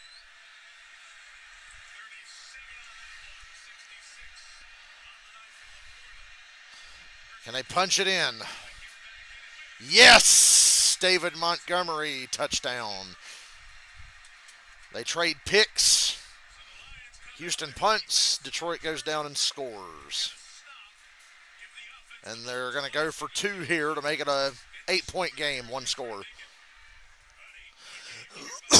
Good call going for 2 here. No matter what happens in this game, this is a great game for the Detroit Lions to be a part of. It just is. Things happen in the playoffs. Things happen in big games. And you want to test your football team. I guarantee you Dan Campbell's sitting there going, all right, let's see what you got, guys. Two-point conversions down across the league this year. In terms of success, Lions' first 2 quarter of the year. Montgomery stopped at the 1, so the try is no good. Houston holds a 10-point lead. Well, being down by 10 is better than being down by 16. So, once again, glass half full tonight. Sensational tonight. This game was tailor-made for Petrie. He is going to come from right here and make a tackle in that gap right there. He's out playing the pass. If it's a pass, he's going to get it. But if it's a run, he's going to go get that too. And he's been doing that time after time, not just tonight, but all season. Watching a little bit of the Buffalo-Indianapolis game earlier today. Terry Johnson, Buffalo. Kenny Moore for the Colts that we had last Sunday night. We talked about Brian Branch and Petrie. It is such an important position because of so many 3 wide receivers, and now teams are letting guys run the ball. That guy, that position has to be good, and these 2 really are. Well, and the reason we're seeing not just Petrie, but Jimmy Ward and Eric Murray in the game as well, they know the Detroit Lions are a running football team, right? And so they've got a young safety in Caleb Bullock who actually leads them in interceptions with 3. But this was fist fight kind of night tonight. And so the safeties tonight are Jimmy Ward, Eric Murray, and Jalen Petrie, who is, they're all better run players. Jay Bates to kick it off for Detroit. Stevenson takes the touchback. Chris Stroud and company have it at the 3rd. What a change tonight for C.J. Stroud. He has simply been poised in the pocket. He is not letting any of the noise around him get to him. And then when he's stepping up, he's manipulating the defense with his eyes. He's looking one way, trying to hit him with a Here we go. And then right at the end of the half, that huge throw to John Mechie. They are having other receivers step up, and this team is going to be better for it. Texans trying to get back going offensively. Mixing to the right. Nothing. Mixon for no gain. Haskell is in there for the Lions to make the stop. Lions thrilled to have him back after missing the last couple of games. And Mike, we have to remember that Nico Collins, when he left after 5 games with his injury to his hamstring, he was leading the NFL, 567 yards received. This guy was having an incredible sort of season. And when he comes back, and now Mechie's a factor, and now Tank Dell's a factor, and Xavier Hutchinson's more of a factor. This is a different looking team. Mixon gets a yard and a half. Detroit's defense coming out with some fire here. You end up with a situation here. As Ben Neiman, you remember him, he used to play in Kansas City, great special teams player, right? A part of all those great teams out there. But here we go now. The momentum has shifted. The Detroit Lions have something going on here. And if they can manage a little 3 and out right now, this game's going to feel a whole lot different. They don't have the edge rushers, and they now decide to blitz and play man coverage. I don't like this blitz here. They ain't got pressure all night. Wide open. Dalton Schultz. I said I didn't like it. They haven't gotten pressure really at all outside of one drive. That was a bad time to sell out and blitz, in my opinion. Step up and make the key block. The blitz was coming. You know what that means. It means man-to-man coverage, and that was simply sensational. Anzalone got lost out there by himself. Oh my God, Mixon with a 5-yard run. Man, that was a dagger to the Detroit Lions defense. They had it all set up. They have been playing better in their man-to-man coverage. Terrion Arnold, Carlton Davis, the two safeties, Joseph and Branch and Robertson. They're set up to come get people in those situations, and yet it was C.J. Stroud and it was Dalton Schultz who delivered a huge, huge play there.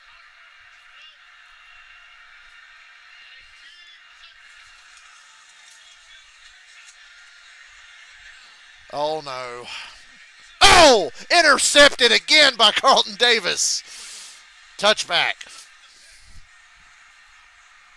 Holy hell. What is going on in this second half? 2 picks for Davis. It's the last name, man. I thought this was a guaranteed touchdown. Holy shit. Houston trying to catch up in the turnover department here. That was amazing. What a game.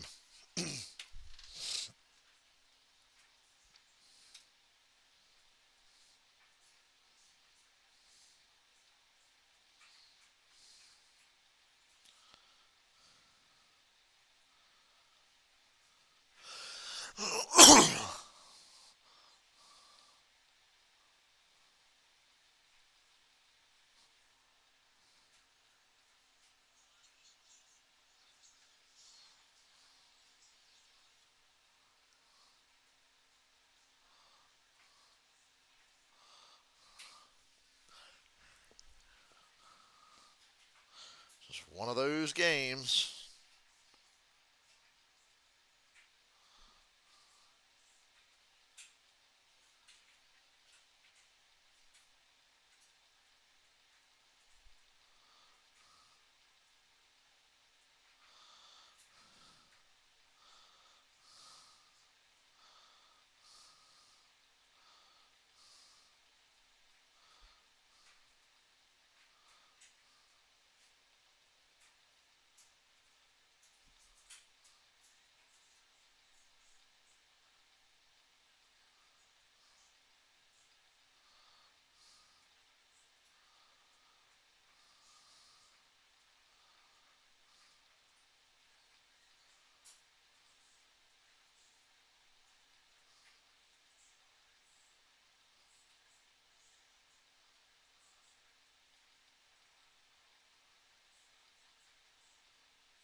I love Detroit because they wind up in crazy games.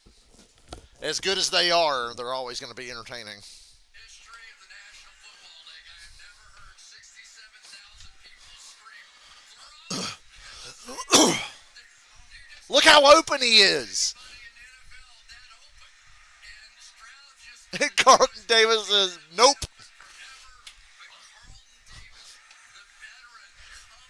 Saves the day for the Lions. They were about to be down by 17.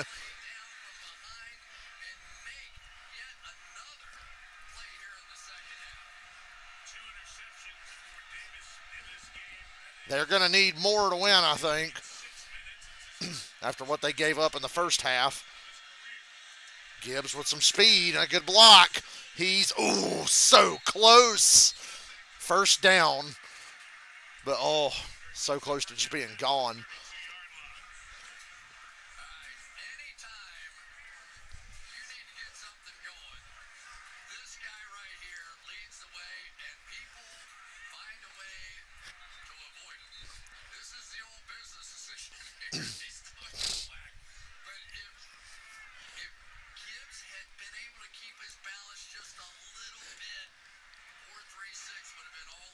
Yeah, he would have scored. Amari Lassiter was the player who came across and hurt. And the rookie from Georgia who has the pick heading over to the sideline. Penny Sewell heading out on him. Lassiter made the right move to try and get out of the way and then took it from his own guy, Jimmy Ward. Oh, friendly fire. God damn.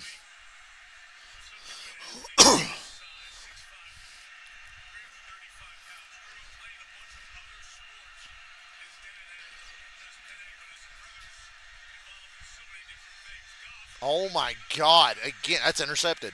That's picked off by Derek Stingley. Oh, wait, that was Bullock. I thought it was Stingley from far away. It was Bullock. Come on, Goff. What are y'all doing? I know you're down by 10, but you got 23 minutes left.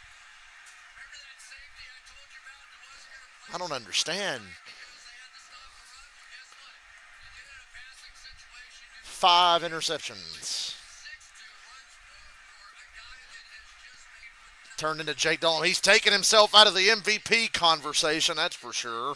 Although I think Lamar Jackson's running away with that again.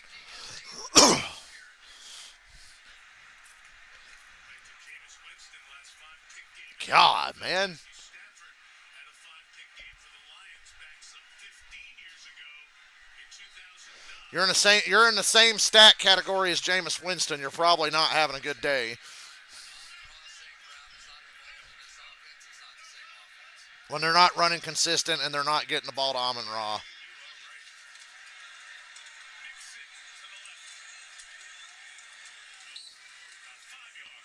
Houston needs a run game bad. Hell, Stroud's turning it over just as much now. How bad these quarterback stats are. In 6 years. And no sacks. Right? Pressured early, but no sacks. They have done defensively what the Texans wanted to do, and that is get this out of a run game, get it out of a play action game, make him throw from the pocket, and when You're not going to beat anybody turning the ball over 5 times. We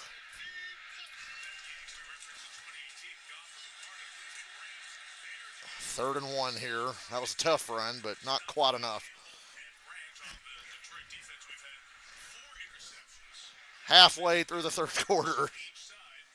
2 picks for each team Keep his team already in the second half. settled down on the offensive side for Houston. yeah, and Bobby Slowick is now changing strategies. Both these offenses have been trying. It's like a fucking sloppy game of Madden. Now he's coming back to the inside power game, so he pulls the backside guard. He's thinking maybe we go right at him instead of on the edge.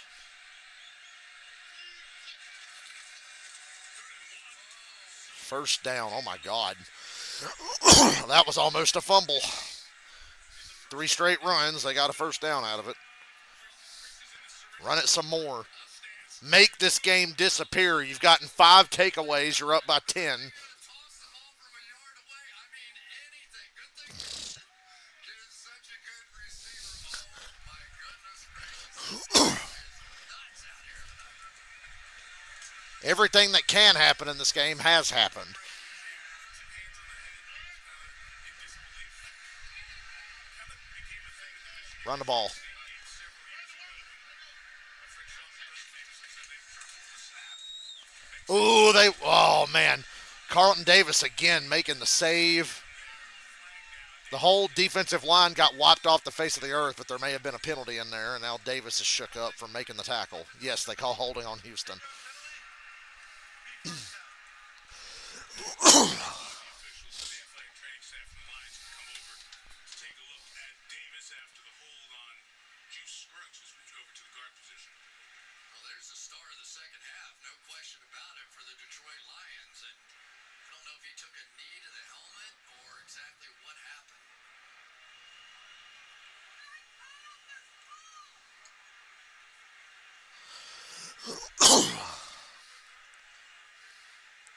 It's a powerful run by Mixon. And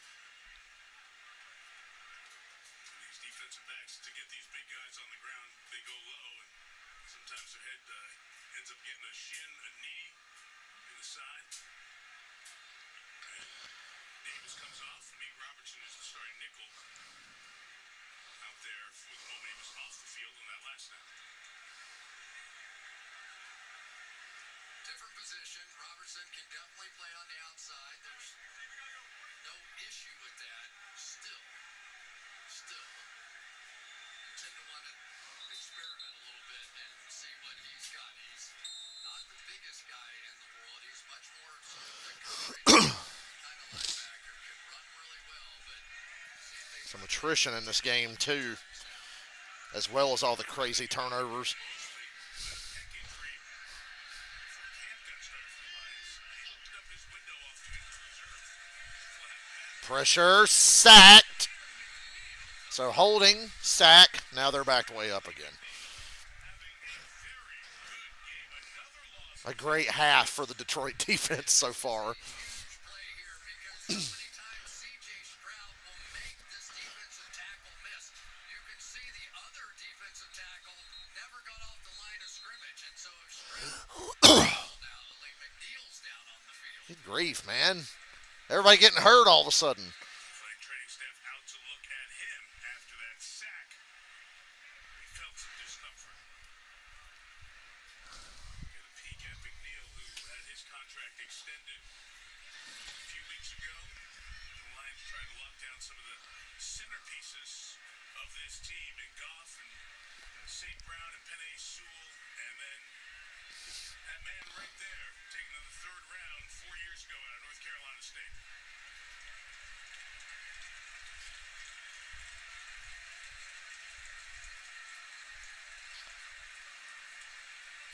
Baseball player back in college. Yeah, all these guys. DJ Reader was too. I don't know exactly. I think he got just hit. Grabbing up by the jaw, the face area. It's a 10-yard sack as he comes off to the Plug side. my phone up before I forget. 10 on the penalty, 10 on the sack. It's 2nd and 30 for the Texans. Wingo, the 6'4" I don't even know why I have my phone out anyway. 3rd and 26. Chris, go back to Dan Campbell's comments with Melissa, just talking about the defense was playing well. Just a couple of plays here. It doesn't feel like it when it's 23 points, right? But the defense has continued to set a tone here in the second half, and that's different for this Detroit team. It really is, and we've seen the complete transition. But now it's getting thin out there. It really is. No Aiden Hutchinson, and they've got a bunch of other guys as well. John Kaminsky, Marcus Davenport, Derek Barnes, a lot of guys that can't. I'm about to say you're not giving up 3rd and 26, are you? Be reasonable now. And he stopped shy of the 30-yard line, and Goff, despite the 5 interceptions and 10-point game, back out there. Detroit just staying in it against all the odds. 5 interceptions is hard to overcome. Know about the Detroit Lions. They're not going anywhere, right? Whatever they've got, they're going to fight you with it. And giving them that opportunity. The momentum is definitely shifting back, but they have to be able to do something when they get it here. Tommy Townsend to Khalif Raymond. The Lions were so close to being down by 17.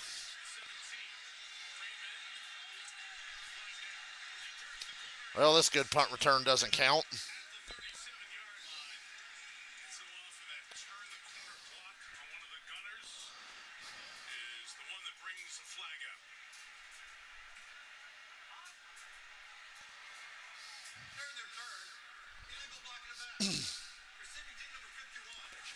10-yard penalty. First down. Timeout. It's on Ben Neiman, and the Lions have a long field. 51 left.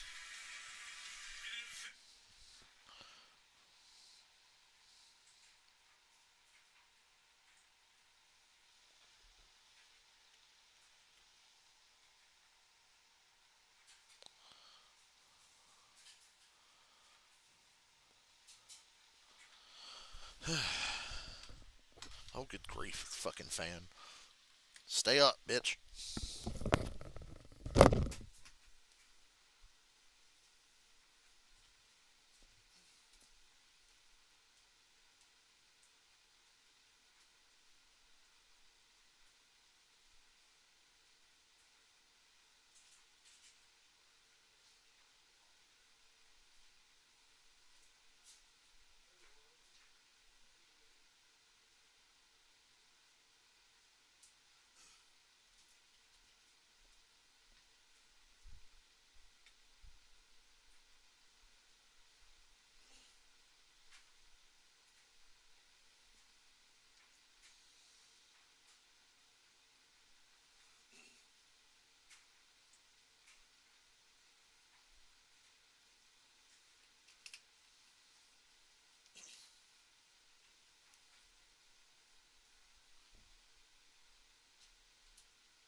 Yuki, what the fuck is going on in this game? Welcome. This game is on crack. You know what's great? When you can come out to one of these kind of events like that and leave 5 minutes at home. Can Jared Goff stop throwing to the other team? Can the Lions get the running game really rolling here? That's what they're going to need, I think. Gibbs was really close to taking one to the house. This Texans defense has had a good night. That's Devin White trying to find a home here in Houston.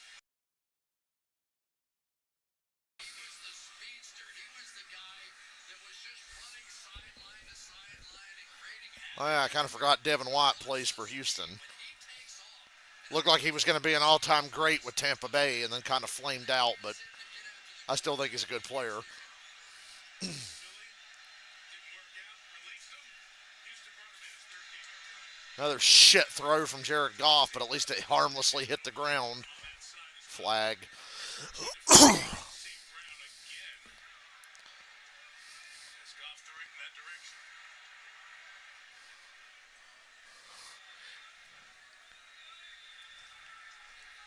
Conversation here, what it is. What it is. There's no foul, pass interference, ball short, and no catch. Well, you don't know. He might have been able to dive and catch it. Amon-Ra St. Brown has been getting a lot of attention tonight. No shit. Thrown this Lions offense out of whack. We have seen throughout the course of the last few years. And I'm afraid for Goff to try the big play to Jamison Williams again. He'll throw another interception. Part of me wants to see him throw like 10 interceptions tonight. I want to see a record broken, whatever the record is. I like seeing history made on the football field. Oh boy. Gibbs with a head of steam. Gibbs with a head of steam. Gibbs with a head of steam. Tackle from behind, but a big play to the 45. He's explosive. Once in a while, your coach needs to come up Houston's choke job really is just on offense. Defense is still doing all right. with player, starts to figure out, Offense is completely shit itself for Houston. and we've got a late blocker in front. And that was greatly needed. That was just a tremendous call. Greatly needed for Jared Goff's stats and the productivity of this offense.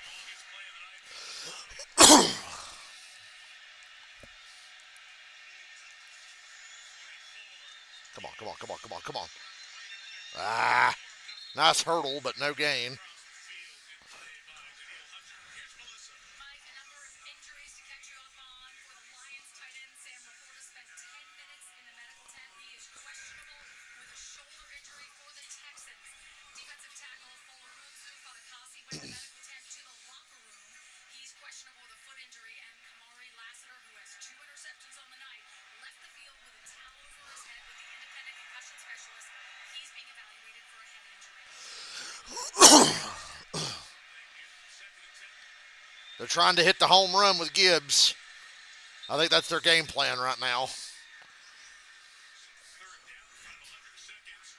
This third quarter, Texans trying to get to 7-3 and extend their lead in the AFC South. The whole division lost. Indy, Tennessee, Jacksonville. So, chance for the extended lead to get even bigger. D'Amico Ryan's team.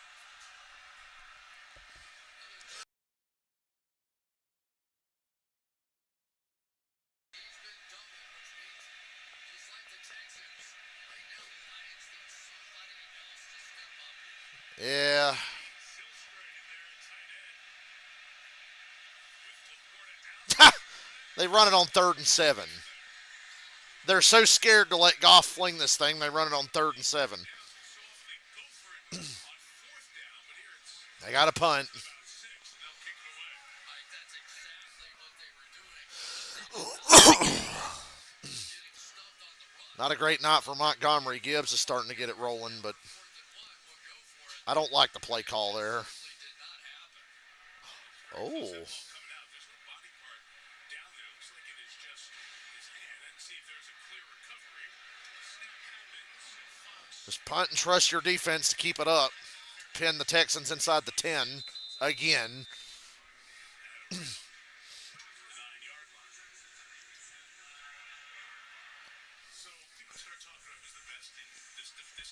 that conference, all of that conversation, right? But you start to see some of the reasons why people thought this Texans team could be right there near the best in the AFC when you see some of the stuff they've done tonight. Yeah, and I think that the biggest thing for me, yeah, their defense has really played great. Let's not take that away.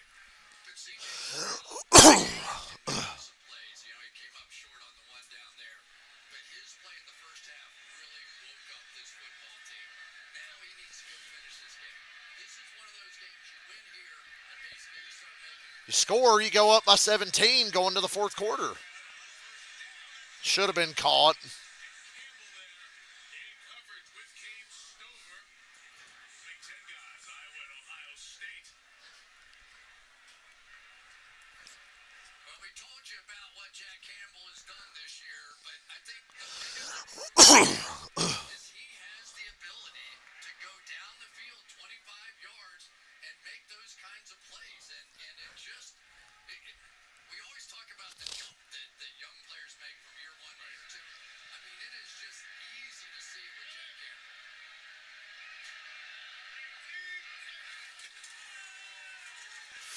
Make the tackle. There you go. That should end the quarter. Texans will be on 3rd and 9, up by 10. This game's been great. I said earlier, this game was like a fucked up game between two teenagers on Madden.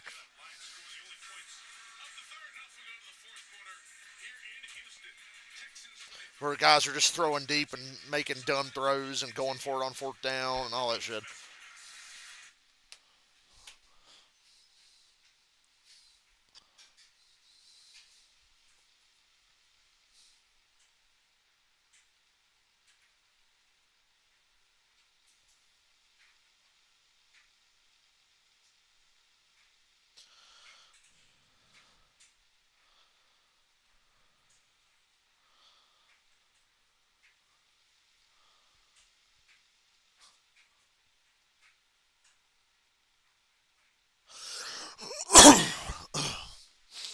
Damn, my chest hurts. My chest hurts and my head hurts.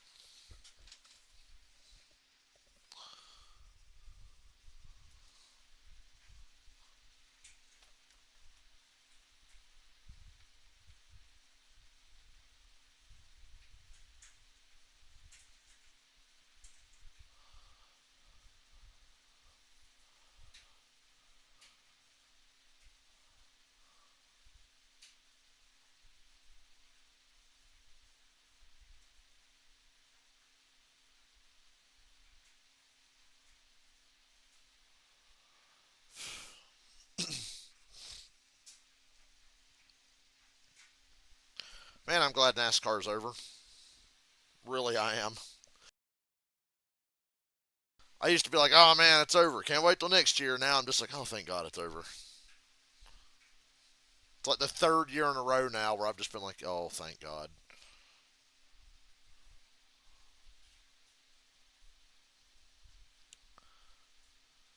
...2020 and 2021, I was like, yeah, I'll miss you, NASCAR. Hurry back. Now I'm just like, please, don't come back too soon.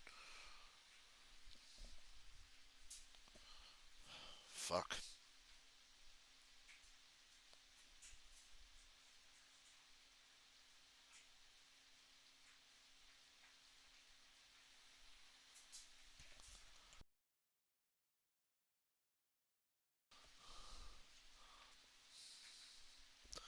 Dolphins Rams stream tomorrow night because why not? We can poke fun at the Dolphins all night.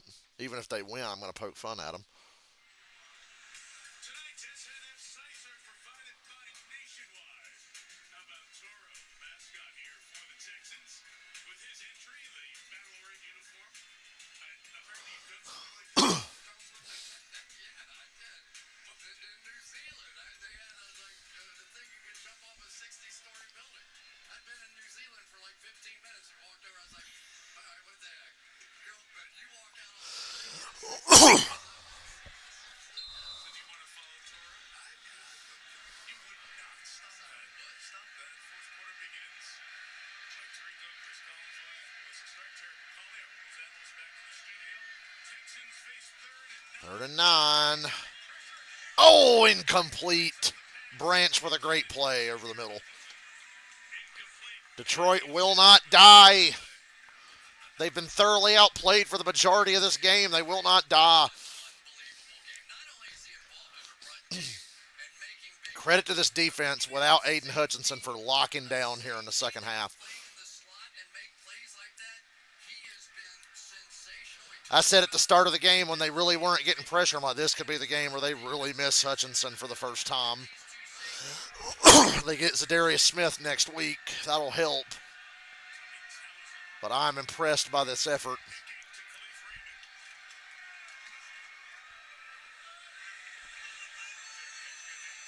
Yeet.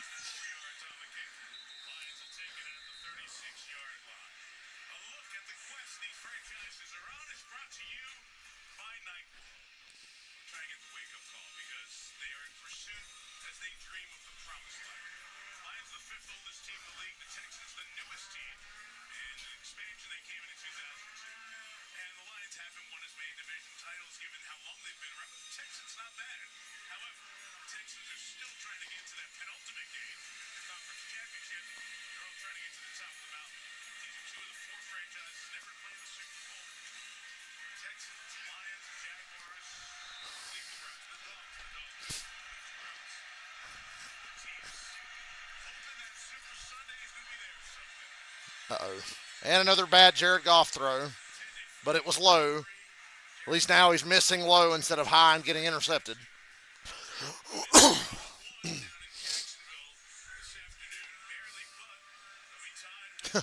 Minnesota, the most unimpressive 7-2 I can remember. Patriots, meantime, the entire division losing in the South, so the Texans take this thing in.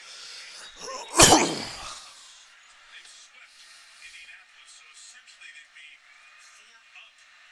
Boy, Jacksonville lost in painful fashion today. I can't believe Doug Peterson ain't been fired yet. The delay before second and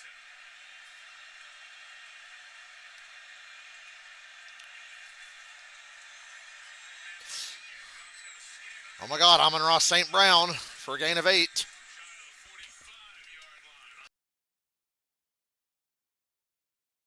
line. I'd like to see some kind of run here. Impressive thing that we've seen out of Houston so far tonight is that they're doing all this without Will Anderson. I mean, that's their best player on the defensive side.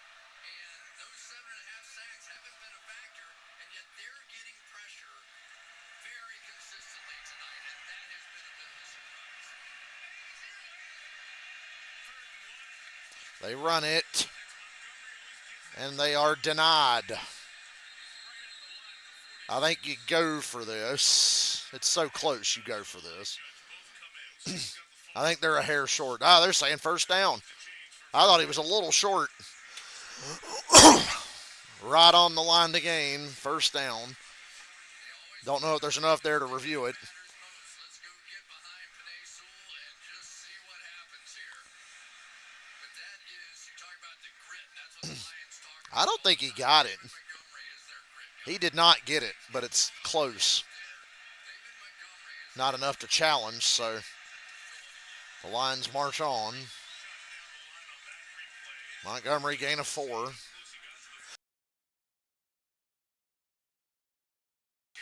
moves the chains, and then Montgomery for 4 more gets it to midfield here. About 2 minutes into this final quarter. Mike, you know this better than anybody. You live in the Detroit area. When things start going bad, let's just double team somebody. Let's just go fist fight them a little bit and give the ball to David Montgomery. And that time, that big, strong Run it again. line got some movement. You have my blessing. Play action. Oh, caught by Jamison Williams. Woo. He took a hell of a hit. Made the catch, though. This thing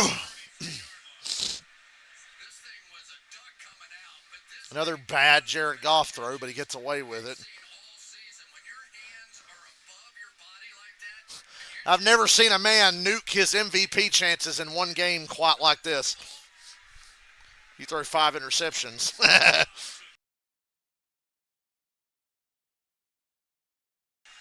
Possibly should have maybe been roughing the passer on Daniil Hunter. He hits him forcibly in the head, and he's a foul for roughing the passer. Should have been called. It's one of the reasons it came out like a duck, like you said. Oh, yeah, it's. Made a step into Oh, no, it wasn't Hunter. It was somebody else. from Derek Derek Barnett. Barnett. Williams gets up and jogs up Yeah, it should have been roughing the passer. So that should have been an even bigger play.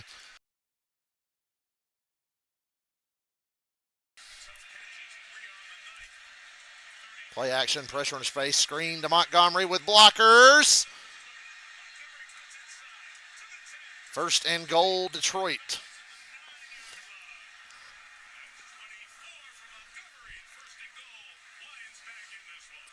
Watch the offensive line get out in front of this thing, but I'll say This is one resilient football team. beginning to feel uncomfortable. There's two guys, and David Montgomery, that have a tendency to wake this team up. The physical nature of what They are resilient. in this offense, in this defense, in this organization really personified in those two guys. Screen to Amon-Ra. This is a touchdown. There it is.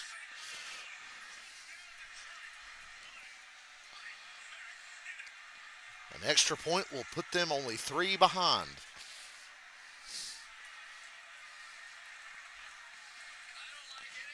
How you get 5 interceptions and you only winning by 3? That's my question.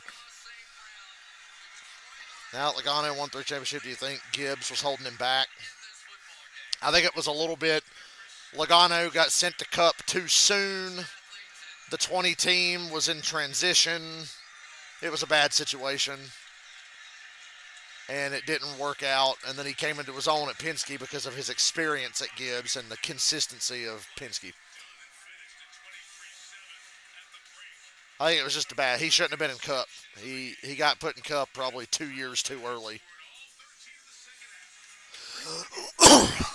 And it nearly derailed his career. So, yeah, Logano's career comeback is certainly to behold.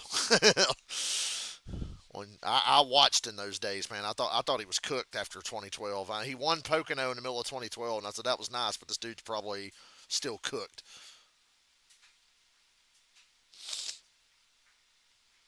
He won Pocono that year, roughing up Mark Martin and pissed a lot of people off, but that was the start of his villain arc.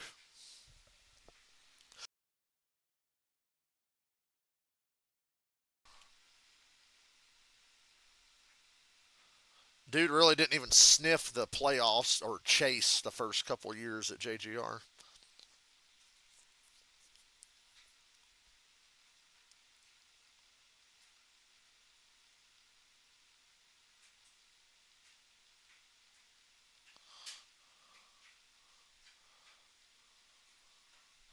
Who had a better career. Truex's comeback is much better. Logano was a prodigy and was probably going to get unlimited chances because, oh, this guy can be great. Nobody believed in Truex after, MWR, really. Dude went 6 years without winning a race. And then the first year in the 78 was so fucking bad. Like, Kurt Busch had the 78 in the playoffs the year before, and Truex came in and they were like 25th in the standings or something. It was terrible. And then, boom. Before they even switched to Toyota, they made the Final Four as a Chevy team in 2015. See, I would say Truex's career comeback was better than Logano's. Because Logano's was, rough first couple of years. Truex had like a rough first half of his career from 06 to 2014.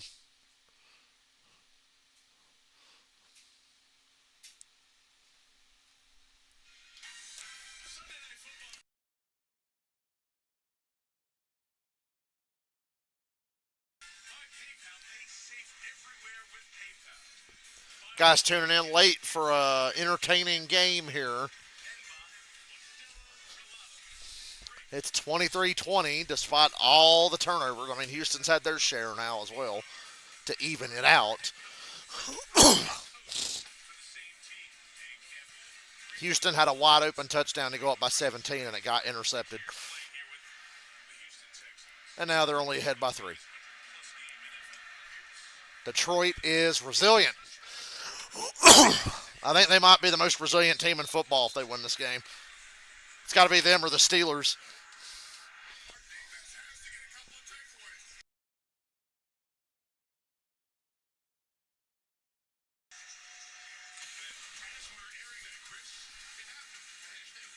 MWR became a legit top tier championship contending team in 2012 and 2013. And then Spingate just tanked their whole fucking existence because they lost all their sponsors. They had such good partners too. I can't believe that ended that whole team. Bad for the sport that MWR doesn't exist because they were really good. Started out so bad and got really good. Oh my God. Dalton Schultz bailing out CJ Stroud on that one.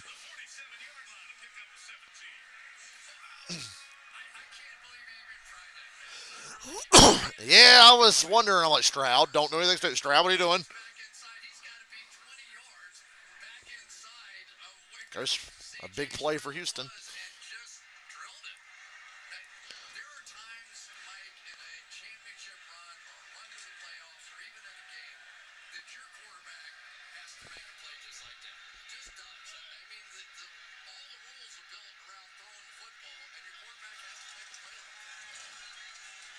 Mixon's not had the best game.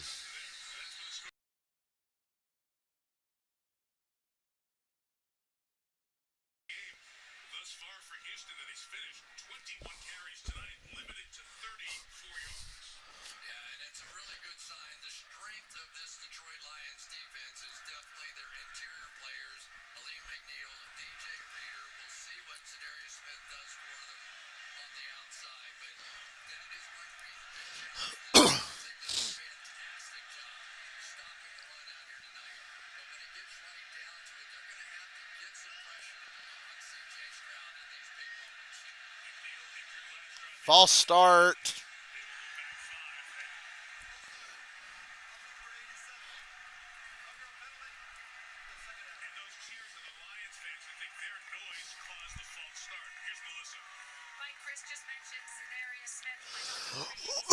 Why did Deebo Samuel try to fight the long snapper?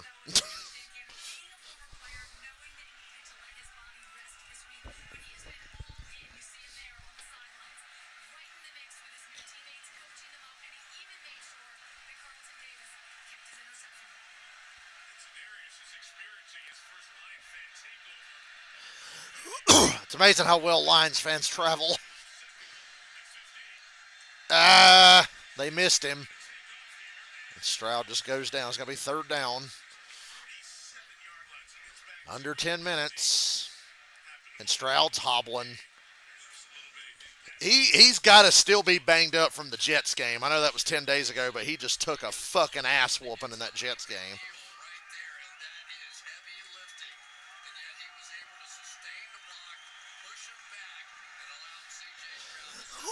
I wish somebody on the Falcons sideline would have punched Younghoe Koo in the nuts today, but I mean they didn't because we keep it professional. Keep it moving. First place, keep it moving. 3rd and 10. Here comes pressure. Here comes pressure. Oh, they can't get. Oh, they got him. Oh, fumble! Houston recovers, but it's 4th down. And Stroud is hobbling again. Yeah, the tackle caused the fumble. He reached in there and tried to snatch the ball away. Like he was going to fucking run with it.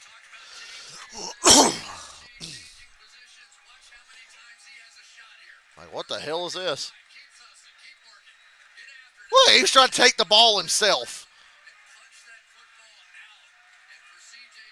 I've never seen a quarterback get stripped by his own offensive lineman. That's a first. Detroit has 4 sacks now. They couldn't get pressure early. They've heated up here. Dude got stripped by his own fucking lineman. What the hell? Good punt. Lucky bounce. Lions only down by 3. Howard credited with the sack and the forced fumble.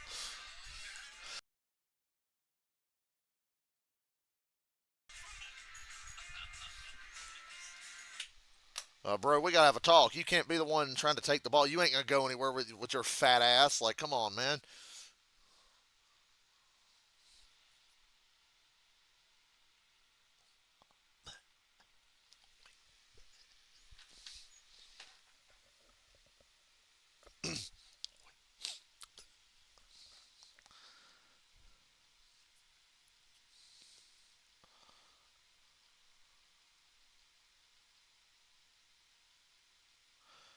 Cup Tech is clear. Joey Logano is the 2024 champion.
You know what I would do if I didn't have to work tomorrow? I'd stay up late and start a new game on Arkham Shadow. I love playing that game at night. Matter of fact, after I played Killer Clowns on Friday night, I stayed up till like 4 in the morning. I did like half of Arkham Shadow in one sitting by myself without I wasn't streaming or nothing. I love playing that prologue in Gotham in Arkham Shadow. It's so fun.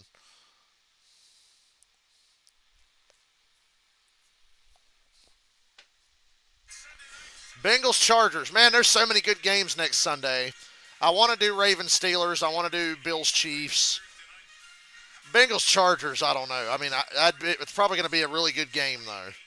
Maybe we'll just stream all goddamn day Sunday. I don't like doing that because hell, nobody watches any fucking way. But we might do an all day thing. Gibbs is loose. I might stream from 1 o'clock to the end of the 4:30 game and then take a break for an hour before the Sunday night game or something. I don't know. I don't know if my voice can handle all that talking. I cough too much.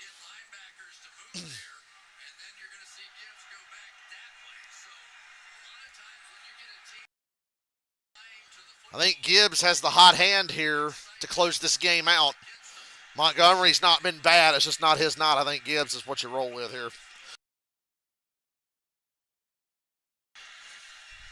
Oh, God. Goff drops back to throw. There's Amon-Ra St. Brown for 9.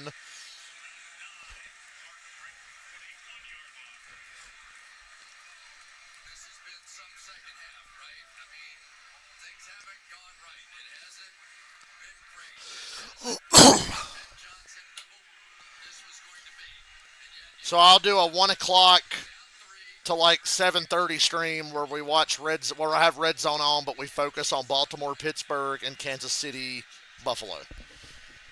But I'll have Red Zone on the other TV so we can talk about the other shit too. Oh God, Gibbs is getting really close here, guys. He's on it right now. The run game has come alive here when they really need it. They couldn't run for shit in the first half. It's rolling now.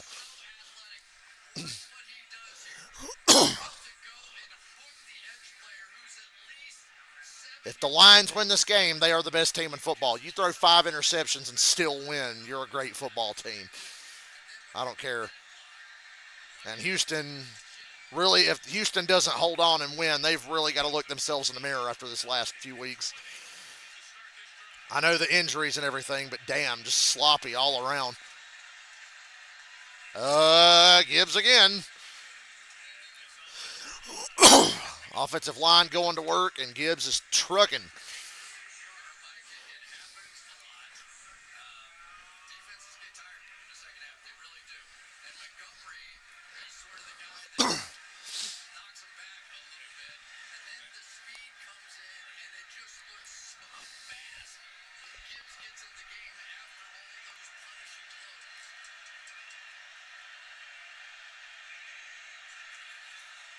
Toss to Gibbs. Houston played that pretty fucking well. Yeah, not good. 3rd and long. At least take a check down here and make an easier field goal if you can't get this first. Be careful. You've come all this way to overcome 5 interceptions. So don't fuck it up. At least give yourselves a chance to tie it here.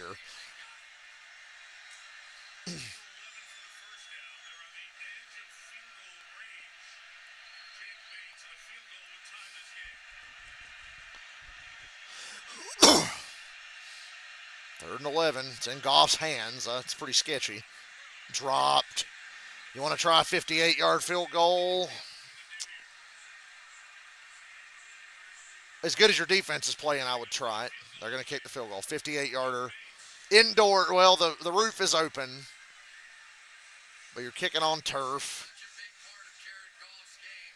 As good as your defense is playing, I'll take a chance here to try to get the 3 points and tie it up after all we've overcome here. Bates is 12 for 12. The only player 10 out of 10 on kicks or better. His toughest challenge yet right here. And it's good. Good God. You couldn't have fit an index card between that ball and the upright. Golly. Young Wei Koo couldn't have done that. 13 of 13 on the season. Holy shit. I love football. I love every phase of the game. I get hopped over a great punt. I get hopped over a clutch field goal. Greatest damn game in the world.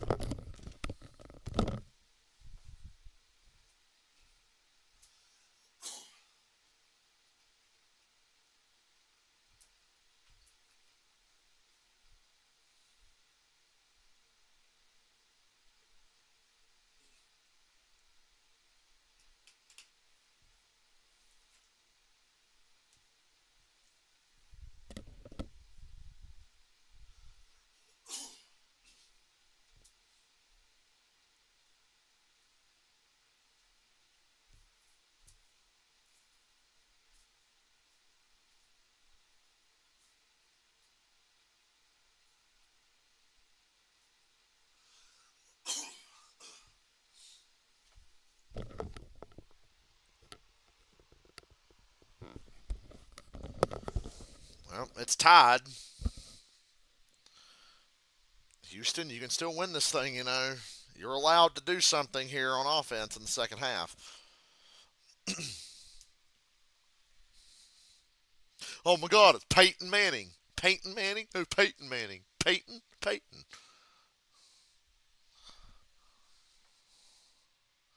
Fucking kill me.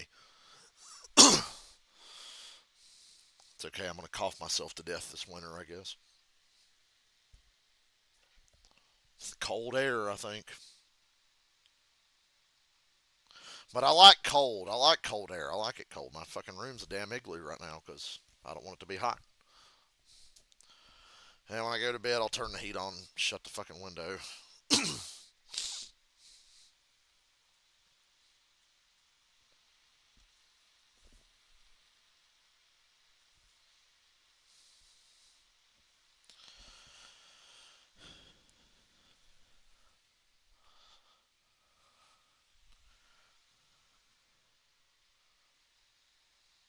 Kansas City Chiefs. You actually laughed at that. Great googly moogly. Jake Bates didn't play football in high school. Jake Bates is a soldier, man. Until he was a senior as a soccer player and didn't kick field goals in his whole college career. If you watched the Lions this year, you've heard that story. So to come back home, he told me before the game he had buddies from high school texting him who he hasn't spoken to in years. He said, "Hey, I'm here at the game tonight." And they saw him kick a 58-yarder, the third longest in It's the best kick of the day in the entire NFL. Right past the upright.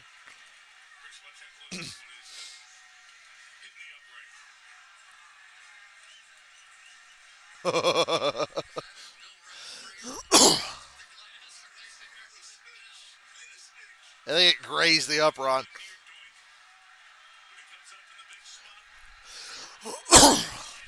Beautiful operation on that field goal. All right, Houston, what are you going to do? Run it with fucking Mixon for no real. Well, I mean, he trucked through for some extra yards. More than they should have got. One follow-up on Jake Bates when we were talking to Dan Campbell. Each team has 3 timeouts. They've really, from a coaching perspective, this game's been managed very well. It's just the turnovers and wild plays on the field that have got us to where we are right now. Apparently now Dan feels like he's ready and delivered. And so far what they've done with him has been a masterpiece. Yes, I'm still watching. What the fuck?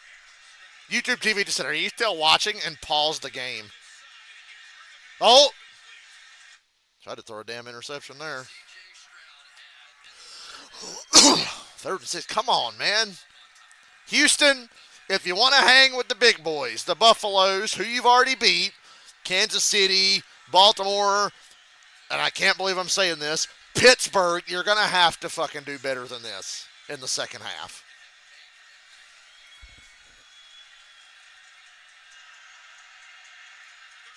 That's the first time YouTube TV's ever done that. Caught for a first down. I think I know why I did that. I've been on NBC since like 2:30 today without changing the channel or touching anything. So I was like, are you there? It's like, yes, I'm here.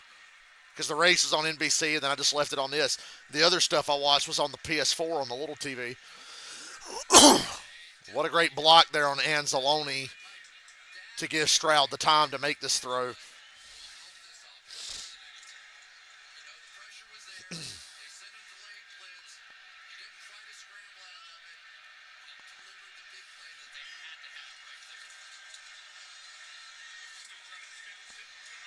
Come on now.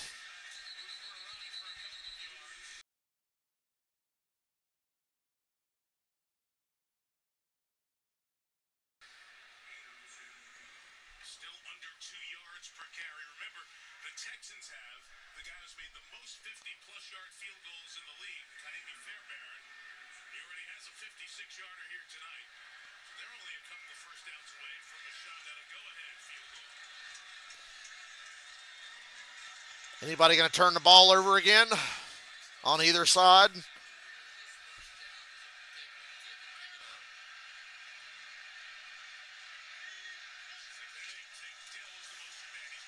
Wide open, Tank Dell, first down. Goes out of bounds. That stops the clock. I know Detroit has 3 timeouts, but that's another freebie.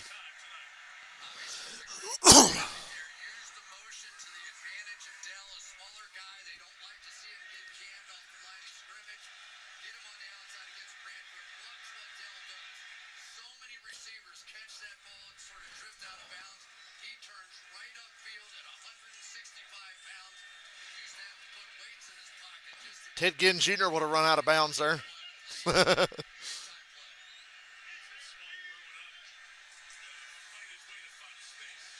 Decent run for Mixon. Houston's starting to get it together here.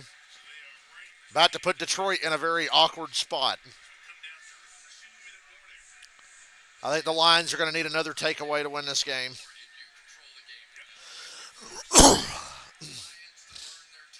The Texans have to snap the ball one more time before the 2-minute warning. I think the Lions are going to need a takeaway here.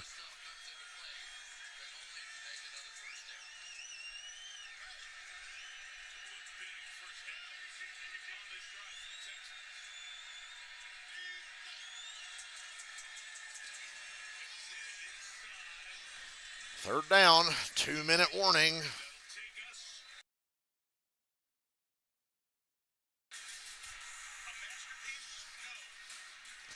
What are you talking about? This has been a masterpiece. This kind of football game I love. I have 8 Snapchat notifications, and as soon as I clear them, it just puts like 4 more on there. I just cleared them off. How long until more Snapchat notifications pop in?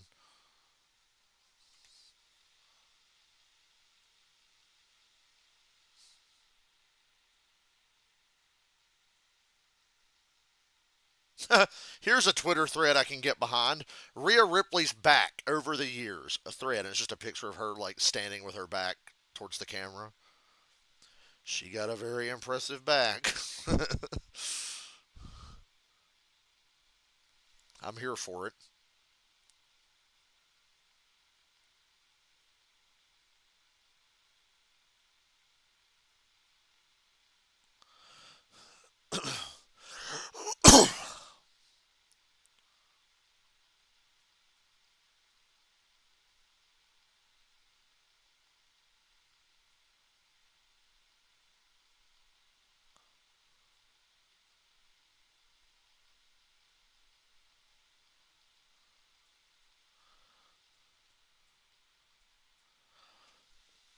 Sometimes social media, she got a nice back, dude. Have you seen Rhea Ripley's back? If Make a Wish, if I was terminally ill and Make a Wish said, "What do you want?" I'd be like, "I want to touch Rhea Ripley's back for like a minute." That's all I need. She's got a nice back.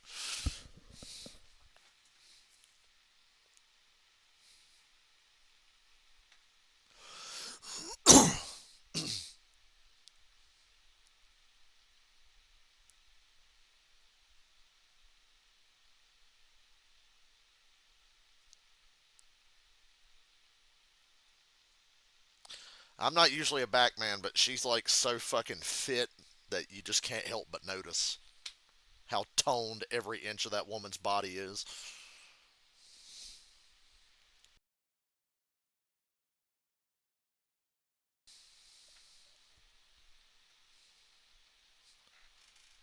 Two division Quite the physical specimen, that woman. postseason with one of those tense, tight fourth quarters going on here.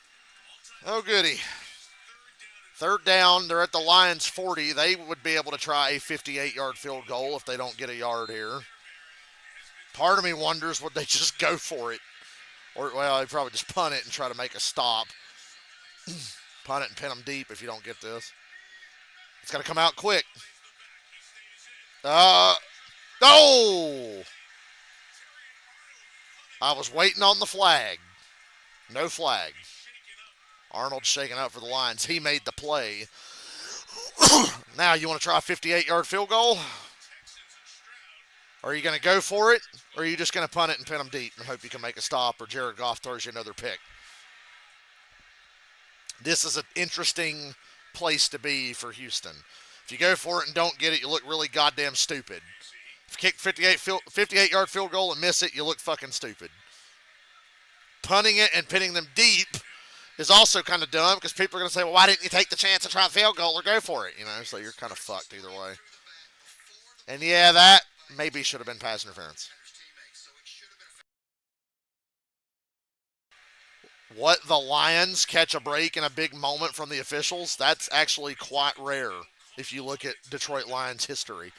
because of the injury in the last 2 minutes, even with the clock stopped. Aaron Glenn, former corner in his playing days, Pro Bowler at that, talking to the rookie Arnold. Meantime, from the 40-yard Yeah, that cost Detroit a timeout, unfortunately. But this is a tough call. They're gonna let Fairbairn try the 58-yarder. He kicked a 56 earlier. He's made a 59 already this season. You miss it, the Lions are a first down away from kicking another field goal. Fairbairn missed the 56-yarder against the Jets last week. Look away, Broncos fans. His 11th 50 Somebody's lining up to kick a field goal in a crucial moment. plus 50 plus in 1 year. We're only halfway through. Abby Fairbairn for the lead from 50. He shanked it. It is wide left. Not even close. The Lions will take over. Houston still has 3 timeouts.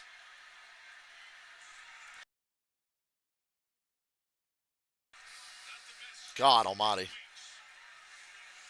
Trying one that long, almost everything has to go perfectly. A little bit of a high snap, maybe threw the timing off, but man, oh man, oh man, the Detroit Lions now with the ball at the 48-yard line. Well,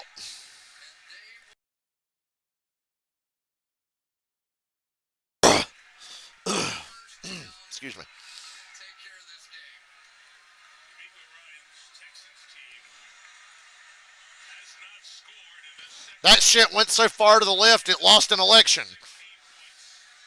Check out the hot chick in the Texans jersey. Jeez. Thank you, NBC producer. That was random, but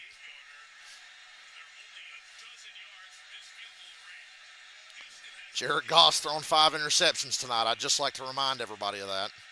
They're going to come out and run the ball here.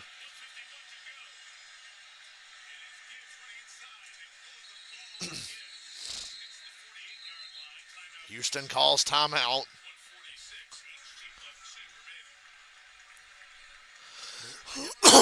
I'm going to maybe run it again. From Peninsula. Watch this. He's going to come down here. Watch what he does to the guy that he's blocking. So this gives you all kinds of opportunities for a cutback run. You put somebody on the ground, and that was a fantastic play.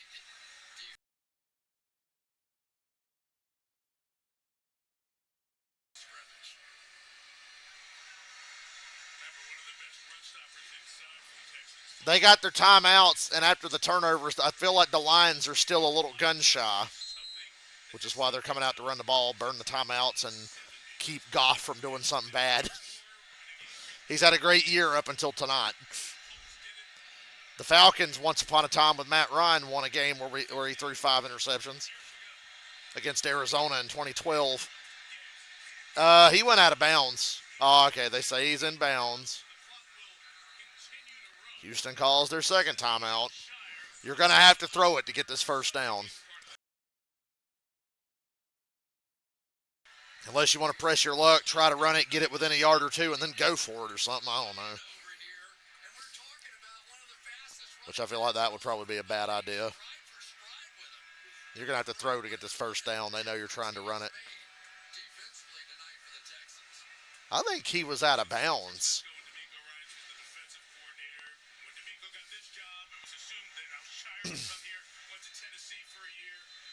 Can we review this and give Houston their timeout back?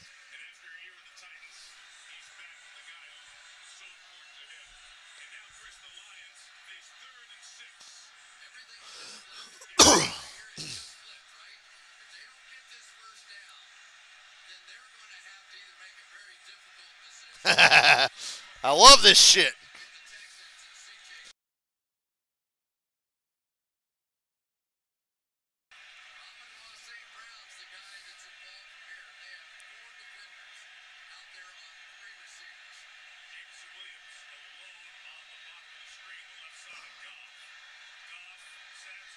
First down, Amon-Ra St. Brown into field goal range. It's already closer than a 58-yarder. Right now it's about a 54, 55-yarder. Watch how patient Amon-Ra St. Brown is. Coming down, just taking his time. He knew what he had to get done. A little late move. Create that separation. I tell you, even when it's not pretty for the Detroit Lions, they get back to basics. And when they get back to basics, they started with David Montgomery.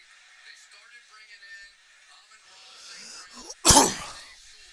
Takes over up front. That's the basics of what the Detroit Houston, I think they burned their last timeout.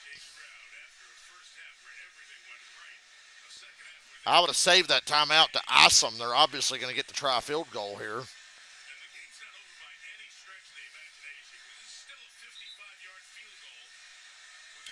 Cincinnati be like, take a knee from a 55-yard field goal. Take a knee. That's why they lost to Baltimore the first time.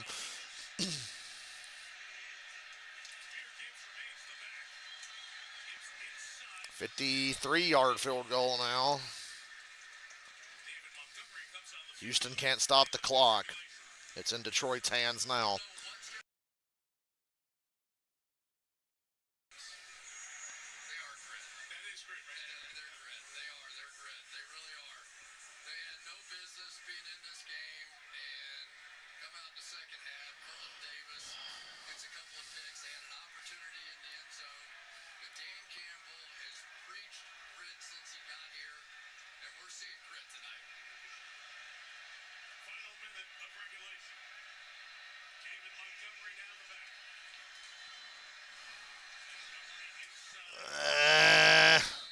They blew that play dead too early.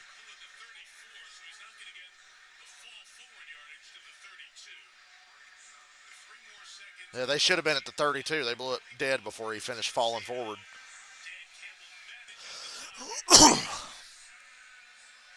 kicking it when the clock runs down. Yeah.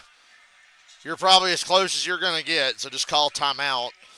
And if it gets blocked on third down and you recover it, it's your ball. Looks like they're going to run it all the way down.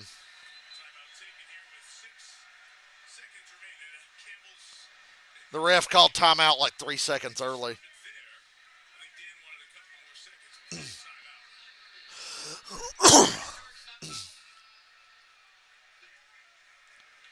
Okay, they run it down to 4. That's fair. He'll take 4 seconds, though. You know, It would have been at 4. sometimes it can play to your Ref tried to stop that shit like 3 seconds early for some reason.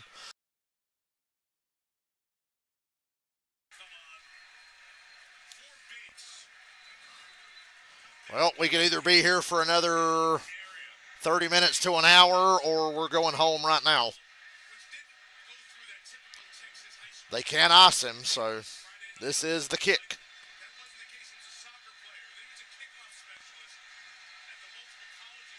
52 yards for the dub.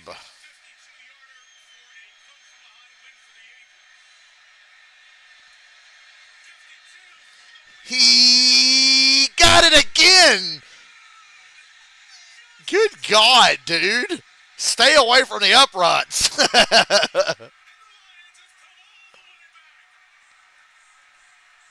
Dude, I was convinced that was going to hit the left upright. Again, the first one was like grazing the right upright. That one was on the left.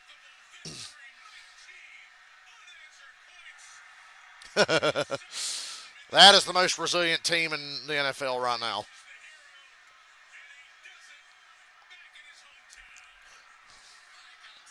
What a game. It's a good thing they didn't put an extra coat of paint on these. If they clear coated and painted these uprights again, he'd have missed.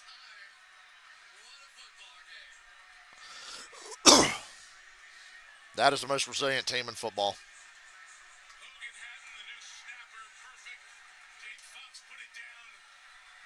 Fucking hell.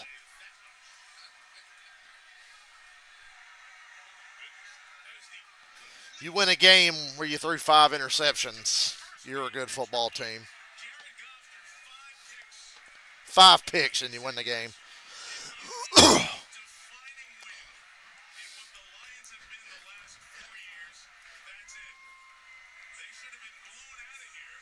Yep, this game should have been over early in the third.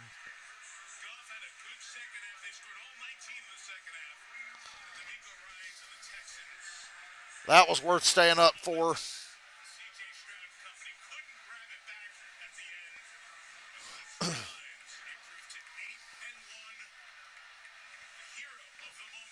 Currently the number 1 seed in the NFC. It's time to start talking about standings and seeding because we're in November.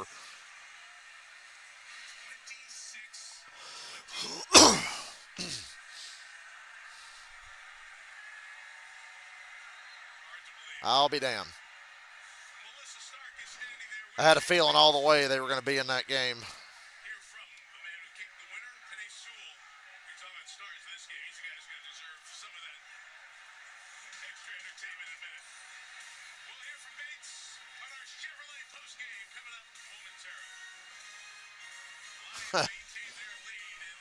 Well, I'm going to bed. I have to get up and go pretend to work. Go to work tomorrow. So, I guess I better go lay down. Yeah, Detroit is Super Bowl ready. We got a long way to go, but that was pretty damn cool. Good night.